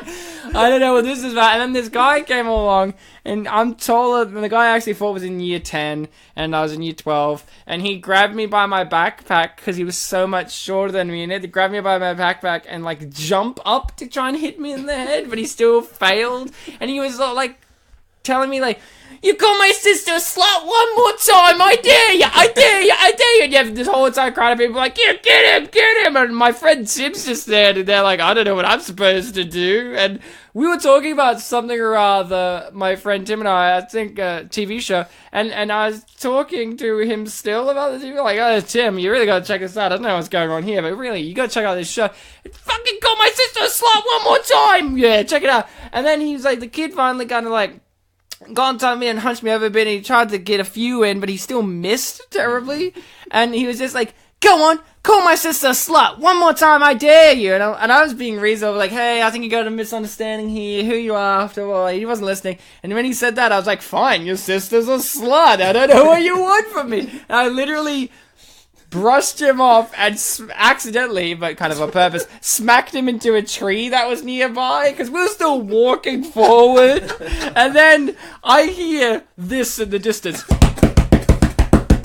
Foot footsteps stomping. It was like a horse, and you hear the wind cutting through, and I just hear smack crunch into the gutter. I look around. Science teacher, Mr. Soul, crash tackle this kid who was no longer fighting me into the fucking gutter. He looked up at me with a smile on his face and said, he said, snapped his fingers, looked at me dead in the eyes and said, "You alright, Ryan?" And I went, "Pretty fine, Mr. Why is a teacher tackling a kid? Why is he doing Did I mention this was off school grounds technically as well? Oh my god. So, this is outside of school grounds, but near the school, like, you could see it inside. He snapped his fingers and went, "You alright, Ryan?" I went, "Alright, Solly," because we called him Solly. And then I kept walking with my friend Tim, and my friend Tim was like, "What the heck was that, Ryan? Did you know that guy?" I'm like, "Not a clue, Tim. Either way, you should check out Breaking Bad." We just continued on like that was some minor nuisance in my day. Oh man. That was like a very minor nuisance. Then we got in my friend Tim's car, and then the next week I had to go to the Mr. Ella, the principal's office, and talk about the fight. And I was like, "I don't know this kid. I don't know who his sister is. It's all a misunderstanding." The kid was sitting right next to me, and he was like fuming because he's like, "This motherfucker called my sister a slut," and I'm like, "I technically did because he kind of asked me to call her a slut, but really I'm innocent in all of this." And then I got to be let go, and that kid got suspended. So that's my one fight in my life. But I didn't really fight. I was just kind of like, "Hey, dude." But you didn't end up in jail, locked in a cage. No. Well, if I did, I'd be Percy Jones. I mean, Bernie Mac. I'd be let off because witness testimony. This is the infamous scene where they say the N-word. Dun dun dun. Negro. Oh, I thought you were gonna say nice. No. Nice. Nice. He did say nephew at one point. Nice. I did love the fact that during my story of my fight, Bartek had to literally get up and walk away. Well, I didn't want to laugh into the microphone. It's okay, Bartek. It was a stunning moment to live. Talking about stunning moments, you know, this scene here really is great because you feel the justification of Bernie Mac, but you also understand Samuel Jackson's point of view as well. Like, it's a great moment of this is how you do a third end of second act, third act separation of characters. You don't do it like you do in Shrek, where in Shrek you have Fiona finds out, Shrek mishears Fiona, runs away, but then 5 minutes later they're joining her. No, this is really justified. You know, Samuel Jackson, I love the way he does that. "Fuck him, man," and just runs and walks away. I really understand why both of them separate at this point. This feels like a natural moment in the film. Sometimes this kind of third act separation thing feels really forced, but here, not at all. Not at all. Also, is this film making a racial statement by having the doorman be a black guy serving the white man just then? I think so. It is Memphis. Think so. The racial statement being it is that Memphis. you can be whatever you want to be. It's Memphis. He wants to be a doorman. He can be a Look at doorman. him right there, doormanning it up. Sweet coat. Have you ever wanted to be a doorman? Do we have doormen in Australia? I never see them. If there's a few big hotels in the city that have doormen, and they wear coats like that, and they look quite silly. I'll be honest, they look quite silly.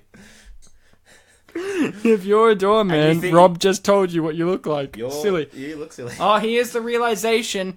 Just like in Planes, Trains, and Automobiles with Steve Martin, spoiler alert for a 30-year-old film, Steve Martin realizes that John Candy's wife's dead the whole time. Well, Bernie Mac realizes, oh shit, Samuel Jackson's dying the whole time. And that's one of my favorite lead-ups and reveals with Samuel Jackson's like, "Yeah, bladder infection. I mean, technically, since I got slapped at birth, we're all dying, man." And I like that Sean Hayes from Will and Grace, the manager guy, he banked on the fact that he allowed them to play because Samuel L. Jackson is dying. He's standing there when he finds out he's not dying. And you know what? He doesn't dick them about. He doesn't go, "Oh, you're not dying, well, you're not playing." Yeah. No, I feel like he did respect these two as musicians and people and what they've gone through. Yeah. I really like that, you know. And he did see that, Bernie Mac's discovering this. He wasn't a liar, intentionally lying to me or anything. He was misunderstanding. And Samuel Jackson didn't intentionally lie either, you know. It was all miscommunications and misunderstandings. It was a misunderstanding, but everyone acknowledged it. It's like that kid wanting to fight me. It was a misunderstanding, but he didn't want to acknowledge it. And he got suspended. Solely crash tackled him into the fucking gutter. It was great. It was great. Do you whisper like a science lesson to him, like this is how trees grow or something? Yeah, this is the fourth dimension, bitch. Crash. And then they went into And he's been tackling him into the gutter for like eternity. And then they turned into a timeline. Oh no! Leading up to this story that I told you now. Here we go. Here's the big change. He has this guy's face. The boys are back. I felt like this guy was scared. This guy was one of Bartek's favorites. I saw this guy and I felt like Bartek would like this guy. I'll kill you. Getting a just second look at his face, yeah. There's a lot of careful detail, a lot of quivering going on. Props to the director. It sounds like someone animated him, according to you. Look at that realistic eye movement. Well, there. Ryan, you mentioned earlier CGIing Bernie Mac into the sequel. This is the prototype. Yeah. It's a Muppet. What does he do on the stage? For the Muppets? Yeah. Surrenders. You just saw him. Now, that's something. You said the I'm Your Puppet song, right? Yeah. Now, when we all knew that they were going to get to New York and do their song, right? Yeah, I can predict. Did you expect it to not be the Puppet song, the one song that you've heard from them throughout the whole movie? Because they sing a completely different song that you haven't heard from them. They sing about 3 different songs, which I'm starting to feel like maybe it's the same song, but it goes for about 10 minutes, and it's keeps changing after about 3 or 4 Oh, minute yeah, periods. like it has a crescendo, Yeah. and then it changes, And yeah. there's a medley and a breakdown, then it comes back out again. I sort of accepted the fact there was a difference. Oh, no, even in like Blues Brothers, they never sing the same song twice, do they? No, but it's not like they make a big deal of this is our song. They've got one hit. Oh, no, they say they've got one album, but they do reference that there was one big hit. But I guess it's just this is the album. Yeah, it's just weird because the I'm Your Puppet song is from the real deal, but it's just the one that we as the audience see and hear the most. Yeah. And in a sentimental way each time. It's never like... So you're thinking... Well, at least I was thinking third time that they do it, because they do it twice. They do it in the flashback, and then they do it in the desert. You're thinking, the last time will be at the show, and it's going to be the full song, grandiosa, and you're going to have feelings and emotions, and the lyrics will be thematic to the story that you've just witnessed. But then in the end, they didn't do that. They did it with another song, which did have lyrics that were thematic. Look who's back. Oh, Rob's favorite. Can you guess what Rob's favorite shot's going to be? I'll tell you. It's going to be a nice G-string shot in a moment. I'm not going to say... fantastic. Yeah, I'm going to point at it when it happens. You know, it's Rob's favorite shot. He said, Ryan, this shot right here is my favorite shot. Right there. This is why. This is why I wanted to come on the show. That's very close to... Although you know what? Credit to this. This is the most realistic piss on a fence I've ever seen. Wait, pisses up? Yeah. This is how people piss on a fence. That's You how know why? piss on a You know fence. why? He is pissing on a fence. Yeah, that's it. Well, I love your it. favourite shot's very close to the Queen's favourite shot. The Yeah. one with the cows in the background. Yeah. I don't know what the fuck you're on about. I know you mentioned the Queen stuff earlier, but I don't know what this video is of the Queen looking at cows and being like, I don't really get it either. I like milk. I don't know what you're on about. There's a video that I keep seeing on my Facebook timeline. People keep sharing it. It's like the Queen being excited about cows will make your week or something. I thought it would be the Queen laughing at poor people make your week. Oh, look, Philip, a pauper. Oh. And look, I'm going to watch my own TV show, The Crown. I will say though, Ryan, it didn't make any of the weeks I saw the video in. There you go. He's Now, wearing clothes again. What the hell? they gave him clothes. You know, the clothes that, they have. They're Bernie Mac's clothes, can't you tell? I guess They're big and baggy I guess on he him. does look pretty. They're big and baggy, and they're clothes of a 70-year-old man. You say motherfucker a lot, but they're really good guys. That would be on setup. Samuel Jackson's grave. He said motherfucker a lot, but he's a really good guy. That's a setup to a punchline that's coming up. Oh, and what's the punchline, Bartek? He says the word. Motherfucker, what the fuck? I lip synced that perfect then. Was that your impression of the 8-year-old? No, that's Josh Peck in this movie as this guy. Like this, if Josh Peck was in this movie, he would be this guy. Maybe he was doing Jake and Josh at this point. So 2008. I think that would be towards the end of the run because it was like mid. Oh man, motherfucker, what the fuck? So Samuel Jackson's looking really heartful, like his heart's just sunk into his chest. He's sad. Samuel Jackson's an incredible actor. We all know him from various things. Do we have a favorite thing, a favorite role of his or favorite film that he's been a part of. I'm a big fan of Mace Windu. You fucking liar! Purely You because fucking liar! That's his worst role.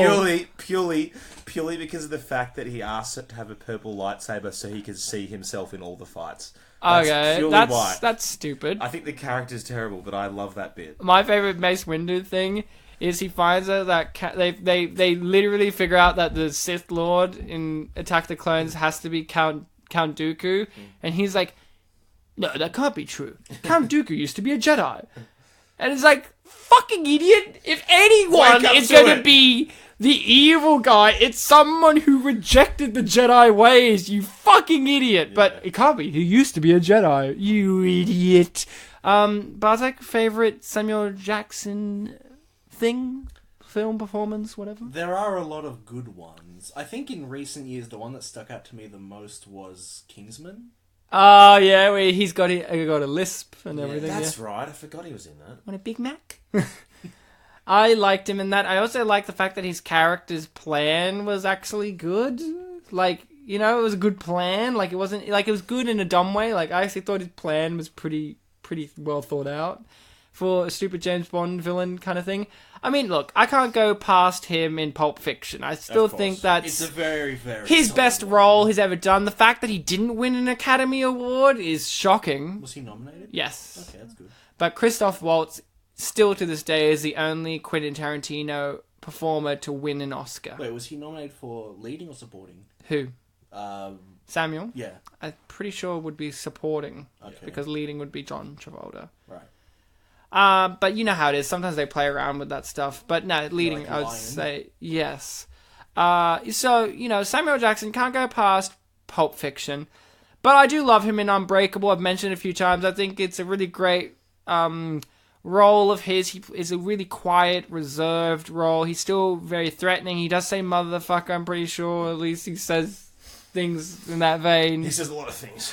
You know, and for goofy roles, you know, he does a lot of goofy roles, and I still love him in The Other Guys as the parody of himself with The Rock. You know, I like the fact he can make fun of himself. Hey, I even like him in Die Hard 3. Is John Legend looking very young? And look how young he looks. You know, that's a 29-year-old man. They made him look old really well, but Bertie Mac, keep him. Keep that 70-year-old man looking like a 40-something-year-old man. Why not? Fuck it. I don't care. I'm kidding. They really did care. You know, they cared enough to let the audience do the mathematics on how old these two men are supposed to be. And isn't that really what film is all about? You figuring out maths? Mathematical Adventure. Soul Man. 2008. We just want to do our song, man. This is the heart scene where it's just like, we just want to do it for Hooksy. Get out there. Yeah, even Get though out they there. hate Hooks. Do it for Hooksy. They hate him. Yeah. Just a reminder, Bernie Mac's character was born just as the Second World War was starting. Just wanted to raise that to you. just want to raise that. Just in case you guys didn't catch on to that at any point. Just wanna let Bernie you know. Mac's the reason why World War II happened. Hitler sensed him. He sensed the power at being. I mean, Floyd Henderson. Very different to Blues Brothers with the police in the crowd. The Blues Brothers were a lot more comical with the amount of police. Did the police let them sing before arresting them in Blues Brothers? They escaped before. Oh, they did. That's right. They were in the building. Yeah. Yeah. So, it's like you've never watched Blues Brothers. No, I'm kidding. Isaac, we miss you. He was great in Flipper as the sheriff who, when presented with physical evidence, scientific evidence, witnesses, and a location, he chucked his hands up in the air and says, I don't need this science. he's like, not enough evidence. I don't need the science. I need real evidence. Oh yeah. And, you know, when I watched this film, I was saying to myself, has he got enough evidence? He died, you know, without enough evidence. It's really sad. Yeah. I cry on the inside every time I think about poor Isaac Hayes and how he needed more evidence. Just needs more evidence. You know, that's why he couldn't be on this mortal earth anymore. He just needed to ascend to a higher plane of existence. I don't know what Scientologists believe are heaven, but is it a plane in the sky? They believe it has all the evidence you could ever want. Sorry, Scientologist listeners, I think you're stupid. Sorry, Isaac, I know you'd be upset, but, you know, if you're in your gold G7, looking at me, whatever, have a fun time. I think you're all cool, Yeah? and you won't sue me. G6. We had a building at my school called G6. Is it G6? There's that song, Fly Like a G6. Yeah. Yep. Someone wrote that Okay. in front of the G6. How clever. And the teacher didn't get it. And we had to explain it to him, and he was very unimpressed. Very unimpressed. And you know who else was unimpressed? Samuel Jackson with the success of this film, because he wants everyone to remember him for this role here. You know? And why not? He actually gave himself a bladder infection for the role, because, you know, he's a method actor. Samuel. He really did. He really went out of his way to do this for us. Now, we know Samuel Jackson's a bald man, and he wears lots of hair pieces in movies. Do you have a favourite Samuel Jackson? Do you like Samuel Jackson with hair or without hair? I like the ponytail he's got in this. I think it looks quite good. Looks pretty stunning, It doesn't it? looked a lot better than the hair he had at the very beginning of the film. The dreads. Yeah, I'm not a fan of the dreads. I like Cornrows. Yeah. I don't like cornrows. I think it's a bad look. You're a white guy, of course you don't. Yeah, of course I don't. Because you're not allowed to have them. Even worse, white guys with cornrows. One of the worst looks going around. But this is a classic. This is a classic look. I like this. I think it's classy. Bartek, do you like Samuel Jackson bald and shiny or hairy? I'll stick with him through the hairy times and the not. The hairy. I like him in Unbreakable, where he has a afro with a side part. But I do like bald Samuel Jackson. It just feels more real. Like Mace Windu. Yeah. Don't you fucking bring up his name ever again in this podcast. It's like if you brought up Metal Gear Solid 2. I'm gonna get instantly angry. Alright, I won't. Don't you? I fucking hate me. Now let's bring up the ethics of what's about to occur here. Well, they don't have any ethics, but go on. So, What's a funeral? What's Nice. the point? What's the point when you go? Let's get into a coffin with our dead friend. Well, here's the answer to that. It's why not when we live in a society in which they wheel this coffin out to a televised event and open it to gawk at the dead body of John Legend. Yeah. That's the society that these people are from, so why wouldn't they sit in there? Also, he stole Bernie Mac's watch. Yeah. And so what does Bernie do? Steals it back. No. He leaves it on his wrist. Oh, it's no. Samuel Jackson No, that steals the ring. That's right. Sorry, he steals the ring. But it's weird that they leave the watch. The one thing we know is Bernie Mac's, and you could go, okay, if Bernie took that, that would be okay. But Samuel Jackson's like, hey, nice ring. Probably stole that too. So you're asking about the ethics of them being in the coffin? Correct. Yeah. Well, Ryan, you remember that incident about, 15 years ago where there were people in the coffin with that dead guy? No. You don't? What is this? Well, if you don't remember it, maybe it's because it doesn't exist, therefore there's no precedent, therefore there's nothing wrong with it. Also, if anyone were to be in the coffin with the dead guy, Is why Bernie not Mac. these two? Why not the Bernie ex-band Mac? members? Look, let's be honest. If you were at a funeral of a loved one and they were like, now we're just going to have an open casket so everyone can pay their tribute, and you opened it and Samuel L. Jackson and Bernie Mac were in there with your grandmother, And they said, motherfucker! I'd be okay with that. I would Well, be... I- if Bernie Mac was in there, I'd be fucking shocked. Well, I was more talking about the sense of, like, these A guys... living Bernie Mac. These guys were a trio. It'd be like if at Ryan's funeral... We already said it at Rob's funeral. No. We rocked up. You rocked up. It would be fine. Everyone would know he was from this show. Yeah. It was His Ryan's- mum would be like, Rob was from Spin Polish in Yeah, those yeah. 3 episodes he was in. It seems fair. Yeah, exactly. Yeah, fair enough. But I was just saying, like, if it was Ryan's funeral, I'd be the only one... The guys around the coffin are doing a great job of looking sad. Do you see how they all got Yeah. their shoulders forward and they're all hunched over? Lasakes. I really like the fact that he said... Sadder, I really like the fact that the ceremony opens up with, I'm Isaac Hayes, and everyone goes, yeah! Yeah, Isaac Hayes! Rest in peace. And everyone, R.I.P. Isaac. and everyone's I like how old John Legend looks. Like, look at him. He looks like a kung fu master of some sort. Yeah. And he's meant to be the young one. He's the younger one out of the three, so absorb that. Hey, watch out, cop. I'm just some random guy in Come a on, suit and detective tie. person. Yeah, it's not cop, it's officer detective person. Hey, come on, sheriff. We need more evidence before you arrest these guys. Damn, you got me there. I do need more evidence before I can arrest these guys. Walks away. One song, the good one, so they choose the bad one. It's just like we don't know. No, it's okay, because you know why? It's a good song. It works. It works, you know. And, oh, here's the band. You know it's a good song because they said the good one. The good I one. like how Rob made us. Oh, and here's the band. Well, Rob, it is a fucking musical event. Of course, the band's gonna be there. Yeah. Like, I just, but I just, It's not I like just it's- enjoyed it. They just slid It is out. a musical event. They just slid- they Rob, just have you slid never been to musical of like a musical funeral. a musical funeral? Oh, come on. No, I've never been to a musical. Are funeral. you saying that you weren't there for Princess Di's funeral? No, unfortunately, I wasn't. Did she die? Horribly. Didn't get the invite for old Princess Di.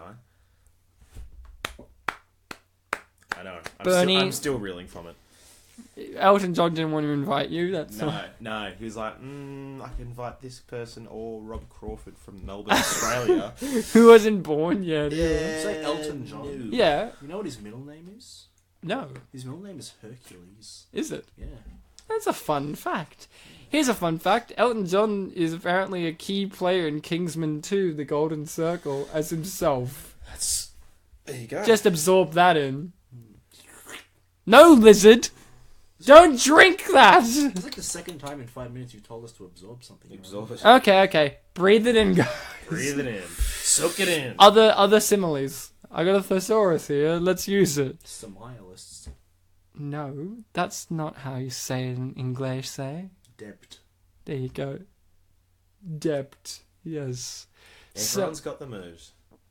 Yeah, I also really like the fact that this is a great song to end on, you know. It's talking about how, this, the irony of it, that this wasn't a walk in the park for them. But the thematic issues the song's bringing up, like, oh yeah, really kind of reflect in the film that we just watched. Look, it's your favorite character. Yeah. Sticking out his tongue.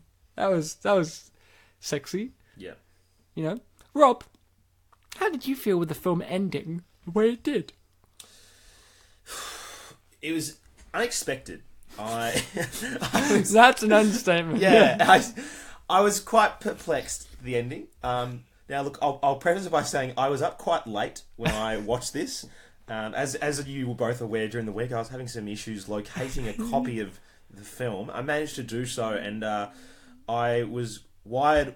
I was planning on watching it in the afternoon, but I got caught up with work and it was very late at night when I watched this. So by the ending, I was starting to doze off. But then it woke you up. But then it woke me up because I was like, oh, that's just strange. Yeah, just a bit out of left field the way this whole sort of film sort of came to an end.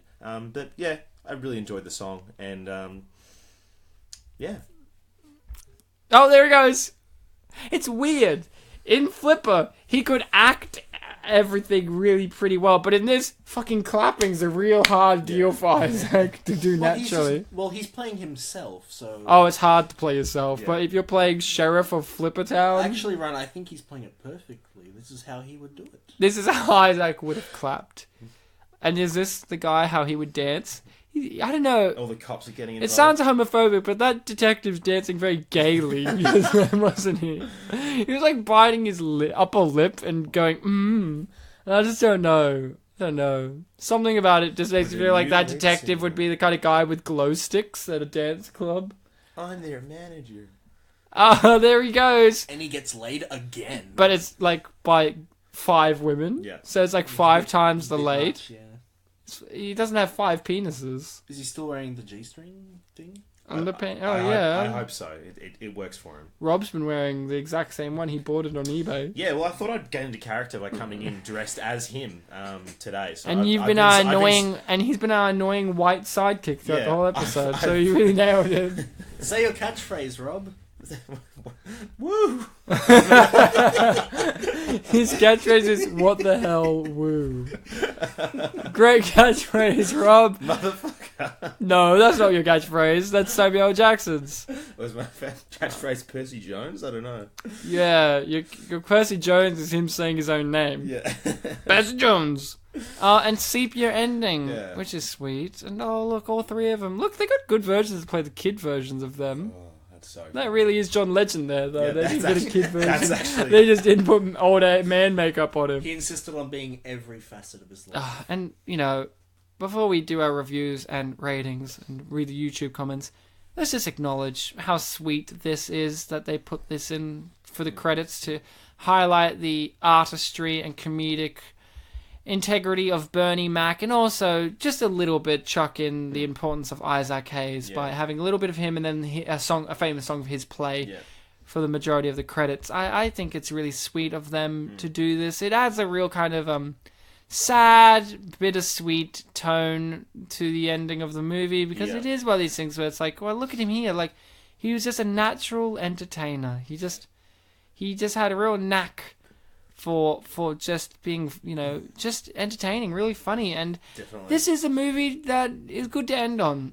for him. It captures everything you want from a Bernie Mac type of comedy performance. It has him playing a character to its strength. He really adds a lot of charm to this movie that may not have been there in the script or in the direction, but through just the comedic persona of Bernie Mac.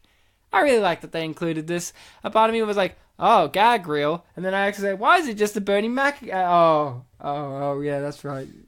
That's right. Yeah, Last film. When it started with the gag reel and then it got into like him talking, I was like, oh, is this like an interview Floyd Henderson is doing, after the events of the film? Then eventually I realized, oh no, this is actually a Bernie Mac tribute. Yeah, which is sweet. He's a funny guy. All right, let's get into our reviews and rating. Bartek, let's go with you first. I really enjoyed this film. It was a treat to behold and a treat to look at with my eyes. It is a film that taught me about soul. It was a film that taught me about men. It was a film that taught me about soul men that are Samuel L. Jackson and Bernie Mac. Emotional. I think that this film is one of the greatest films ever made. It isn't... What are you laughing at, Rob? I know, I couldn't say that with a straight face, except I could because I did. Because he means it. Because I He mean did mean it. it. If I say it, I mean it. If I say it, I'm sure. Thanks, Boogie Oogie. I love this film. I think that everyone will benefit from it. It might not be the funniest film ever made, despite the fact that in this episode I did laugh a lot. Yes, he did. At science-related humour. And bullies. And was it really a bully? Well, his resort to hearing his sister was a slut was to amass a whole army of people so that he could bash me outside of school. I guess it is. That's a bully. News. But don't forget Ryan. Bully. They did give you a protective round layer as you're walking to the car. Yes. So there is humanity in the hearts of men. And a science teacher with one real aggressive method to end a fight that was already ended. I think we can learn a lot from this film about, brotherhood. It's okay, Rob. You don't have to cry, man. It's okay. And it reminds me of, like the start of a lot of great things. Even though this is, the ending of two great men's careers. When we started doing this podcast, a lot of the films that we watched were about, like, brotherhood between friends in a way. Yeah. And it just feels like I'm going back to my roots while also moving forward with this film. And if I had to... It's okay, Rob. Don't cry. You have to give your review Rob, soon. you can sniff cocaine and cry later. Go on, Bartek. You go. Why? I'm going to give the film a rating now, Ryan. Good, man. I give this film $1 million per meter. That's great.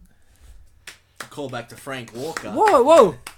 One of the backup vocals is Will Wheaton from Star Trek The Next Generation? I'm just losing my fucking mind just reading that. Is it that Will Wheaton, or is it just someone else? Who else would it be? I also noticed... One of the fucking Will Wheaton is there! I also noticed that someone in the credits had the last name Kutcher, and another one had the last name Wells.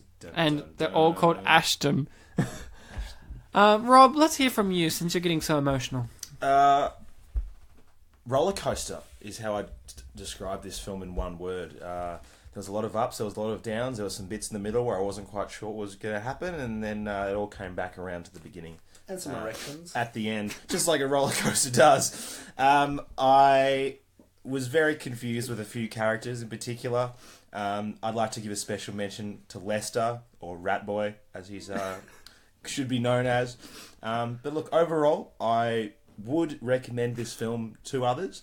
Maybe not those with children, but definitely those people who aren't afraid to look at a 70-year-old man's erection.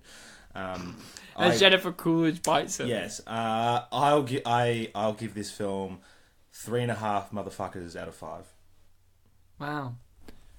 Now, Rob, can I talk you up to 5 motherfuckers? No. Okay. I'm a harsh critic. Okay, 5 it is. So it's my turn now, and I get the pleasure of telling you this is a motherfucking great motherfucking movie. You should motherfucking This review watch is not it. for family. No, if anything, this review is for your motherfucking family, because this ain't a Maggie Smith film of all things, motherfucker, my lord. This is Soul Man, not Soul Plane. Also, check out Soul Plane. Pretty rockin' film with Snoop Dogg in it. What about Soul Man? Snoop Dogg? No. Yeah, Soul Plane Snoop Dogg, yes. Yes, not Starsky and Hutch, which is also a Snoop Dogg, Yes. but Soul Man from 2008, great film. Why is it a great film? Well, we just talked about it being a great film for like 2 hours, so do I need to say more? Maybe. Here I go. This film was soulful. It had heart and emotions, but also knew what it was, a comedy. So it could take those moments out of its day to make you laugh, whilst also making you feel. When was the last time a comedy did that for you? That's right, never. Only Soul Men. And that's why it stands out as one of the greatest comedies of all time. But also, I know, Rob, it also stands out as one of the greatest road trip movies. This is right up there with Due Date and nothing else. We said Planes, Trains, but this exceeds that. Due Date might be a little higher as a road trip movie just because it has Zach Galifianakis, and don't we all love Zach? And the leads from 2.5 Men. And the lead. Well, there you go. The leads. Which ones? All 3. All 3. There you go. All 2.5. Sorry. If I had to give this a rating, which I am obliged to do, I would give this a Bernie Mac out of Isaac Hayes. R.I.P. Yum. Well done. Now, Bartek has been blessed with the responsibility of finding comments on YouTube. Now, Bartek, are these comments from YouTube? Are they from the trailer for Soul Man? I believe most of them are from the trailer. And some of them are just from my YouTube channel, in which Some of people them- wrote nasty things to me saying, hey! Some of them might be from movie clips. Some of them might be from a zoomed in copy of the full film that's on YouTube. Oh, okay. Give us a... No, Rob. Sniffing in the tears. I'm sorry. The first comment just wants to say a word about our 2 leads. I want to hear that word. Well, here's a twist, right? It's actually a few more words than just one. So you lied. The 2 kings of the word motherfucker. Yeah, when I think of people who said motherfucker a lot, I think of Samuel Jackson for sure, and definitely Bernie Mac. Yep. The next comment is a little messed up. A little messed up. Just a little. And it starts as all great comments do. Heh. Ledger dies before Dark Knight, and Mac and Hayes die before Soul Man. Wow, I see a connection there. Did I mention the Dark Knight earlier or what? I told you. Connects all around again. Well, no, Ryan, because Heath Ledger has been in an Oscar-nominated film. Yeah, but remember, Bernie Mac was going to be the original choice, according to me, for Batman in those Dark Knight movies. Coincidence? Think so. Dun dun dun. The next comment has lots of exclamation marks. Which means it's happy. Hell yeah, I'm gonna be watching this film! I bet the end of every line is gonna have the word motherfucker in it! R.I.P. Bernie! Every one of them. The word mother and fucker. Yeah, they separate them, so, it's good. It's good. And R.I.P. Bernie at the end. Woo! So good. I'm definitely going to watch this, but I always saw that. Samuel L. Jackson, I've never seen him play this kind of role. You're right. He's usually those, in quotes, bad-ass actors, you know, like Steven Seagal. To be fair, the ponytail is very Seagal-esque. So maybe that's his tribute to the great man Seagal. If there's any guy that you could equivalent as a black Steven Seagal, No, it's Samuel L. Jackson with a ponytail.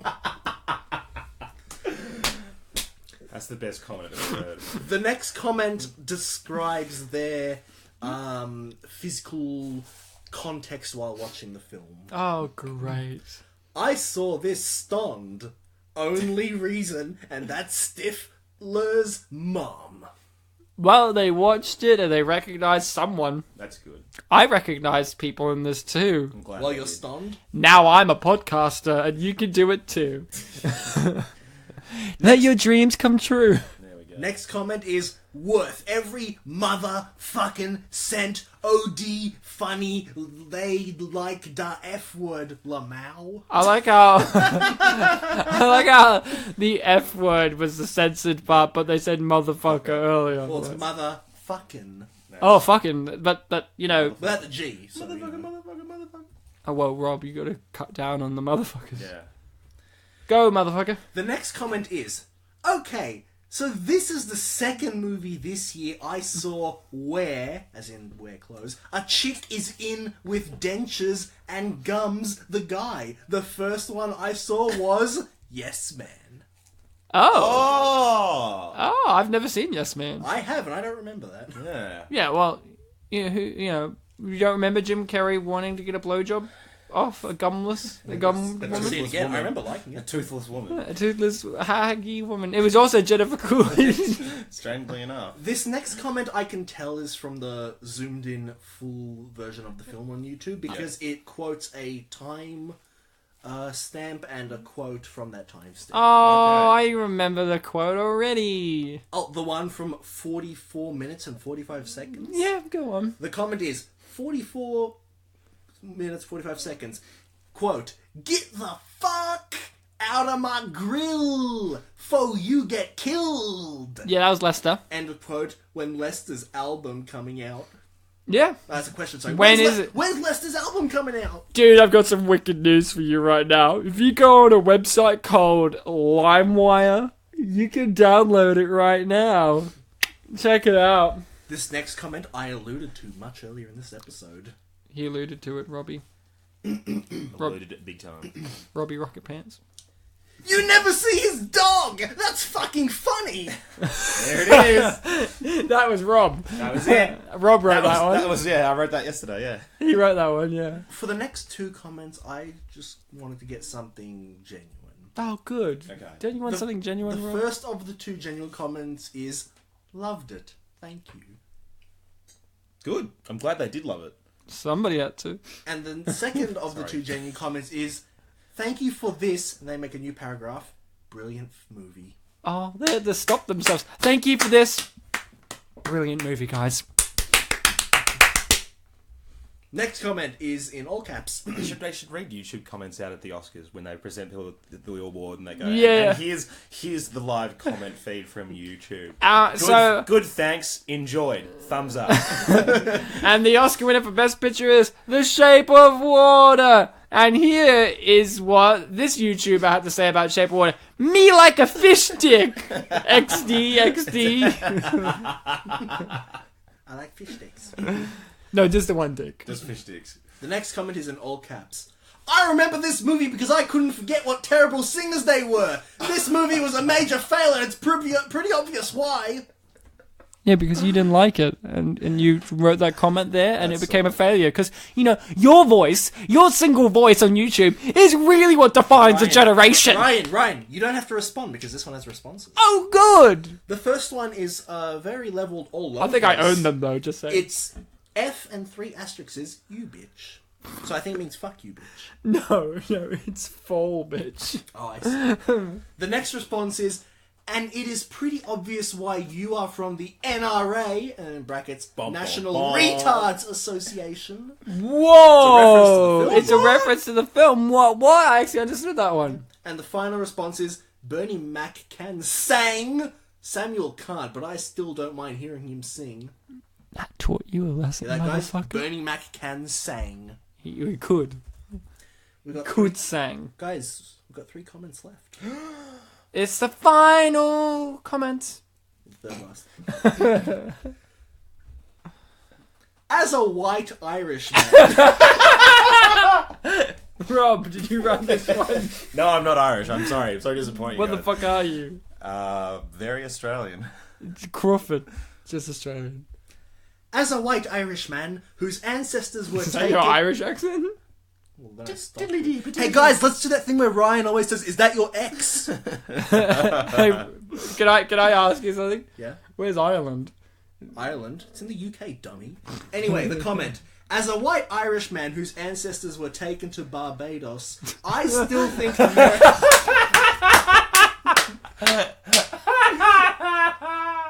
Sorry, keep going. This is a fucking... Now, this is a roller coaster. Alright, so We're they're Irish and now they've gone to Barbados. What's gonna happen next? Barbados. Come on. Part 3 of the trilogy of me trying to read this comment, I guess. As a white Irishman whose ancestors were taken to Barbados, I still think America now belongs to the black people. Seriously, shit ain't right the world over, but at least Irish still have Ireland, etc. The black people in US are displaced, but it's now their country, seriously. Well, what a weird statement. There's a What up? response. What up, yo? Can I just give my response? Weird statement, because it's like, well, Ireland. You meant to start with as a white Australian. As a white Australian Polish guy whose ancestors were taken to Barbados, my opinion is... It's weird because he's like, the one bit that I don't get is he's like, yeah, Ireland, the Irish have that. Well, technically, Ireland has a portion of Ireland and the other half is owned by the English. So, get your facts straight, mate. That's a long response, Ryan. The response to this, the actual response to this comment is, go touch yourself. Oh, man. This poor guy wrote this comment thinking maybe I'll start a racial discussion or this discussion of American politics. Go touch yourself. Yeah. Stick it up, yeah. That fucking taunted him. He's gonna sit on that for years to come. And he's like, I got fucking owned on the internet one time. The second last comment is, we need a sequel for this featuring their grandchildren. And Bernie Mac's character is dead, but Sam Jackson's character is the manager of their grandchildren band.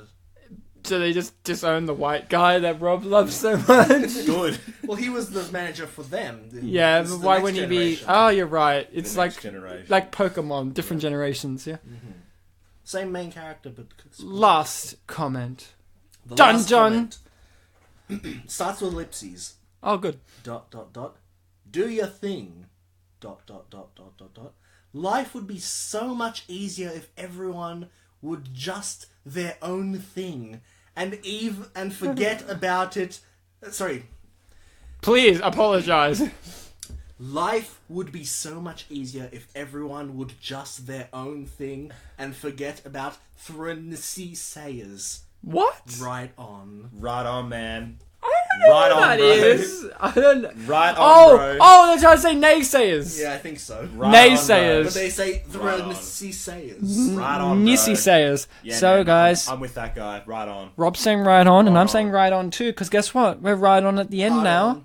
We're at the end now where I have to say, you guys have been good. Good boys, good girls, good pets, good anything. I don't know. Your chair, if you're listening to this, maybe, I don't know. Good woofers. lizard. Lizard, Good good lizard. job. Good Lizzos. Thanks Good for- Lizzos. Thanks for There's a Liz listening to this who's just missed context. He's like, what am I Was- good? What am I good about? Thanks Ryan, for but Ryan, thanks for having me, guys. was Frank Walker good? No. Hello. Thanks for Hello. Thanks for having me, gents. It's a lot of fun. We'll wait for another year to pass before Yeah. we have you on We again. have Rob once a year. He's like, It's a special tradition. I like it. Yeah, he's like Christmas. Yeah. Rob is But he the falls- embodiment of Christmas. A Christmas that always seems to fall on a different date. But yeah. Well, Easter then. He's Easter. I'm We've Easter. had it in May, we've had it in January, we've had it in March now. No, wow, Rob, great to have you. You I'll guys. I'll see you in October. Oh, be lucky if you get there. You guys, for a month. fantastic, amazing, wonderful, superfluously stupendous listening people, as always. If you want to, find us, you just type Spit and Polish Presents, and you'll find us on iTunes, Podbean, YouTube, Facebook, all the areas. Not Instagram, because I don't want to. Alright? fine. That's fine. And not Twitter because I don't want to. I mean, we have a Twitter, but Bartek just doesn't want to use it because he's lazy. I don't want to name names for the lazy one in the two of us, but it's Rob. Owned, Rob. I keep saying owned this episode, and that's why I own this podcast, because I can say whatever I want. Yes, and I pwn the podcast. Or poon it, if you want. So, you guys, just, do the thing that I tell you to do every episode. Remember to be kind to each other. And buy tiles. National tiles? See ya. Do you reckon they ever get, calls? They're like, oh, I heard you on the radio, and, I'm interested in purchasing some tiles. And you think Frank answers himself? He's like, hello, National Tiles here, Frank Walker. And they're like, hi, Frank, I really wanted to buy some tiles. What if he's, super, old business? Oh, outside of the commercial? It's even better. Hello, this is Frank Walker. Like the complete opposite. He's like a loan shark. It's like, hey, you gotta pay protection on your tiles. He breaks your fucking kneecaps with tiles if you don't pay. That would be great. Coming this summer, National Tiles, Frank's Bloody Revenge. You come home and all your family members are replaced with tiles. That would be great, actually. And in blood written is, hello! It's his version of the snowman. Yeah. Where your head is replaced with a tile. Hey, look, a remote. What's the square mean on remotes? Does it mean stop? Yes. I'm gonna press it.